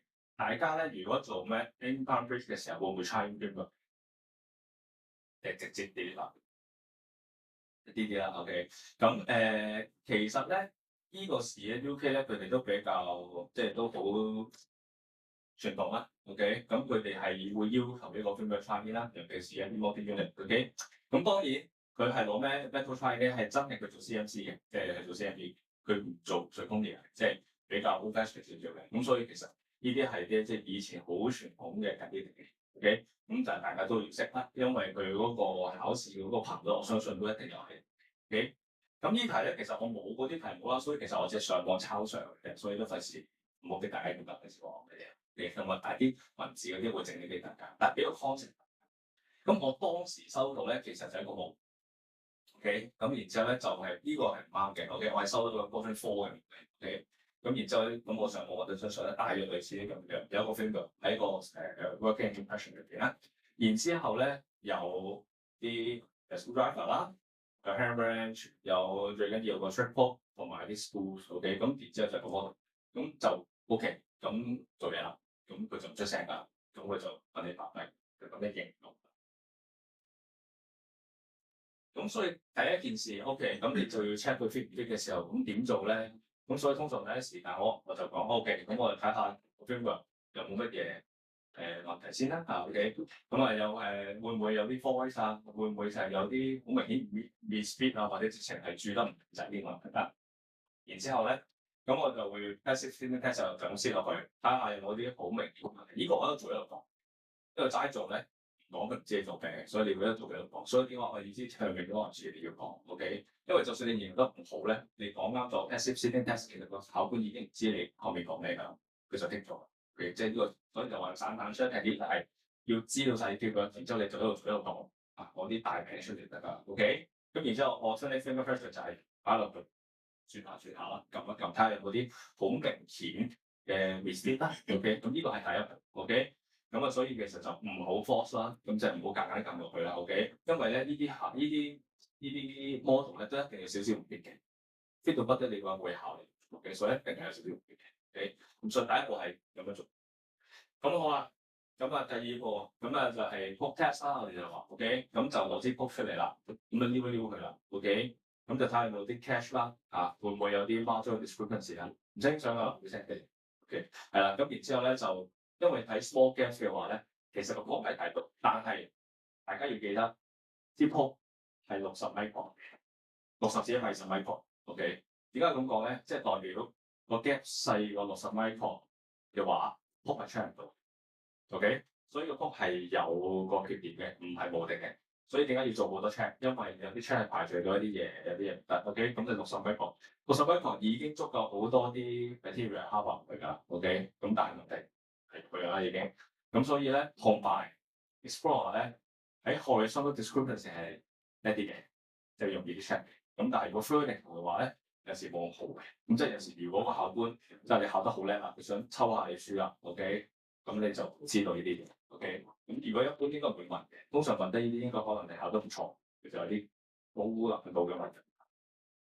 好，咁然之後就 one school test， 大家呢個有聽過，係非常之緊要啦。咁通常讀喺 multi-unit 嘅時候咧，就會用呢個 test 嘅。我自己通常可能係即係 full mark 啊，即係 on 4 on 6嗰啲會緊張啲。不過呢啲我哋考試我哋都會 check。OK， 咁其實好簡單，最簡單就係 type one school only， 啲 one school test 有一個 school 啫嘛。喺 terminal 嗰 part，OK， 咁通常係 start with distal，OK， 唔一定。如果睇翻 original 嘅 paper 咧，其實我 terminal 嘅冇話一定 distal 嘅。但係點解我哋通常約定做成話係 distal 咧？大家知？嗱，咁點解一定要 terminal 咧？因為個 level 即係嗰個槓桿原理咧，你 spool 落去最低咧，其實你就最容易睇到啲 mistake。OK， 所以一定係其中一邊 terminal 啊。OK， 嗰邊 paper 就解釋咗。咁點解 distal？ 因為 distal 通常你印模啊，或者諸如此類，而家我哋冇 scanner 啊，但記住佢係好全部嘅印模 CMC。OK， 印模嘅時候咧，好多時你啲嘢睇得唔清楚啊，或者做得唔好啊，比較馬西啲啊，都係 distal 嘅位。所以好多時 distal 咧係比較容易出錯。咁你揀嘅一次，如果錯嘅，咁你就第一個睇錯佢啲，所以通常約定成係 distal 先。嗱當然人哋 OK， 咁睇翻 original 嗰個 one school test 嗰邊 paper 其實都冇真係解釋關於啲嘢。OK， 咁好啦，咁one school test 擺喺最 distal 嗰個上實佢啦，咁一定要 hand type 啦，你都要講。OK， 如果你係已經係即係攞嗰個 hand drive hand range 上實咗嘅話，其實佢可能太大撳咗落去，真係 misfit 嘅 check， 所以一定要 hand type。咁 hand type 即係幾多啊？通常你預5個 Newton，OK， 通常5個 Newton，OK， 咁然之後咧就睇一睇前面嗰啲有冇咩 misfit 啊，攞啲 probe 去 check 啊 ，OK， 咁然之後 type 錯冇問題啦，咁就喺另外邊做嘅就 V 小個 side 咗 ，OK， 咁好啦 ，pass 嘅話冇 gap 啦 ，explore test confirm 冇 rocking，OK， 兩邊 result 都 OK， 咁個過關啦，唔過關嘅話就係一陣問題啦 ，OK， 都係嗰啲啦 ，gap 啊 ，OK，bit 啊 walking，OK， 咁然之後咧你要講咧就會，我會影張 X 光 make sure 啲嘢 OK 嘅。喺個 station 係冇 X 光圖片嘅，因為其實只係一個模啫。咁我口有説話 ，OK， 咁點解咧？因為有陣時可能齋幅睇得唔清楚啦，又或者可能有陣時有啲即係專業少少嘅睇唔清楚，OK， 咁然之後咁所以就話even clinical test OK 咧。咁我哋都要認真 X 光去報你。好，如果唔得咁點啊？咁唔得嘅話咧，咁就要形容一個叫 verification check 嘅嘢啦。我諗大家都知嘅。OK， 好簡單啲就 cut 咗佢啦。咁就揾啲佢嚟去黐埋一齊啦。OK， 然之後就 send 俾你。OK， 咁就係即係要佢會問如果唔biết點算 ？OK， 咁就係做呢個 verification check 嘅嘢啦。OK， 咁點解一定要 passive fit 啊？如果唔係咁，其實簡單啦，呢啲大家都知啦，因為個 friend 唔知邊排會 match 或者會 school lose， 跟住就 home loss，OK， 多呢啲嘢，呢啲簡單。咁所以咧有機會佢會問你咧就係點解你淨係跟 school 啊，唔上下佢啊？又或者點解用即係 Tom Ranch 啊，就咁用手啊？咁呢啲其實都好 obvious 知道點解啦。咁啊 long test 有咩唔好啊？咁其實非常之簡單，咁一定要知道啊。OK， 咁有咩 indication？OK， 咁就其實就話其實都有啲 test 啦，同埋佢都唔係話老實講，如果佢真係爭啲嘅，你都未必睇得咁清楚。咁所以其實你都要報翻啲 X 光啊。OK， 咁同埋佢都唔會叫 gold standard， 但係暫時如果喺即係 check passive fit 嚟講咧 ，one school test 都叫做最 wide accepted 嘅。咁然之後咧，如果幫大家分下咧，就即係幾個 step。首先就 check 佢，就用 visual check 佢啦，逐步啦。咁呢啲之後我都會寫嘅。OK， 最緊要就唔好大力啦。咁呢個順帶一提，其實咧大家都知道one school test 如果唔得，就係有啲 gap 啊咁樣樣。咁係咪一有 gap 就唔得咧？其實 one school test 仲有第二個 version 俾大家知。第二個 version 就係話咧。其實如果有啲 misfit， 可能 vertical misfit 嘅，咁我點樣先知我可以合埋眼照去啊？定係一定要 send 佢咧做 verification check 咧？就係攞一塊蠟嘅，攞塊蠟輕輕壓落去個味道。如果我細細力壓落到個味道，然之後個 framework 可以 fit 翻到落去，而嗰個 West 冇變形嘅話咧，咁我都幾夾嘅。仲有第二 part，不過呢 part 就少人講啲，OK， 即係大家要得個支持有件咁嘅事明講咩？即係個蠟好腍，你輕輕攞個蠟壓落嗰個 framework 而 fit 到，而個蠟冇變形嘅話，其實代表係一個好細嘅力。咁其實佢都叫 passive， 即係有 part two 嘅，有 one two test。好，咁就呢個就係簡單講一個即係 fit 有個 one two test， 我呢個 one two test 我諗佢都會行 ，OK。咁就基本上就係一啲 passive 嘅能力啦 ，OK。咁就啱啱即兩題好先樣嘅，咁大家有冇問題？大家點講出？我諗。好。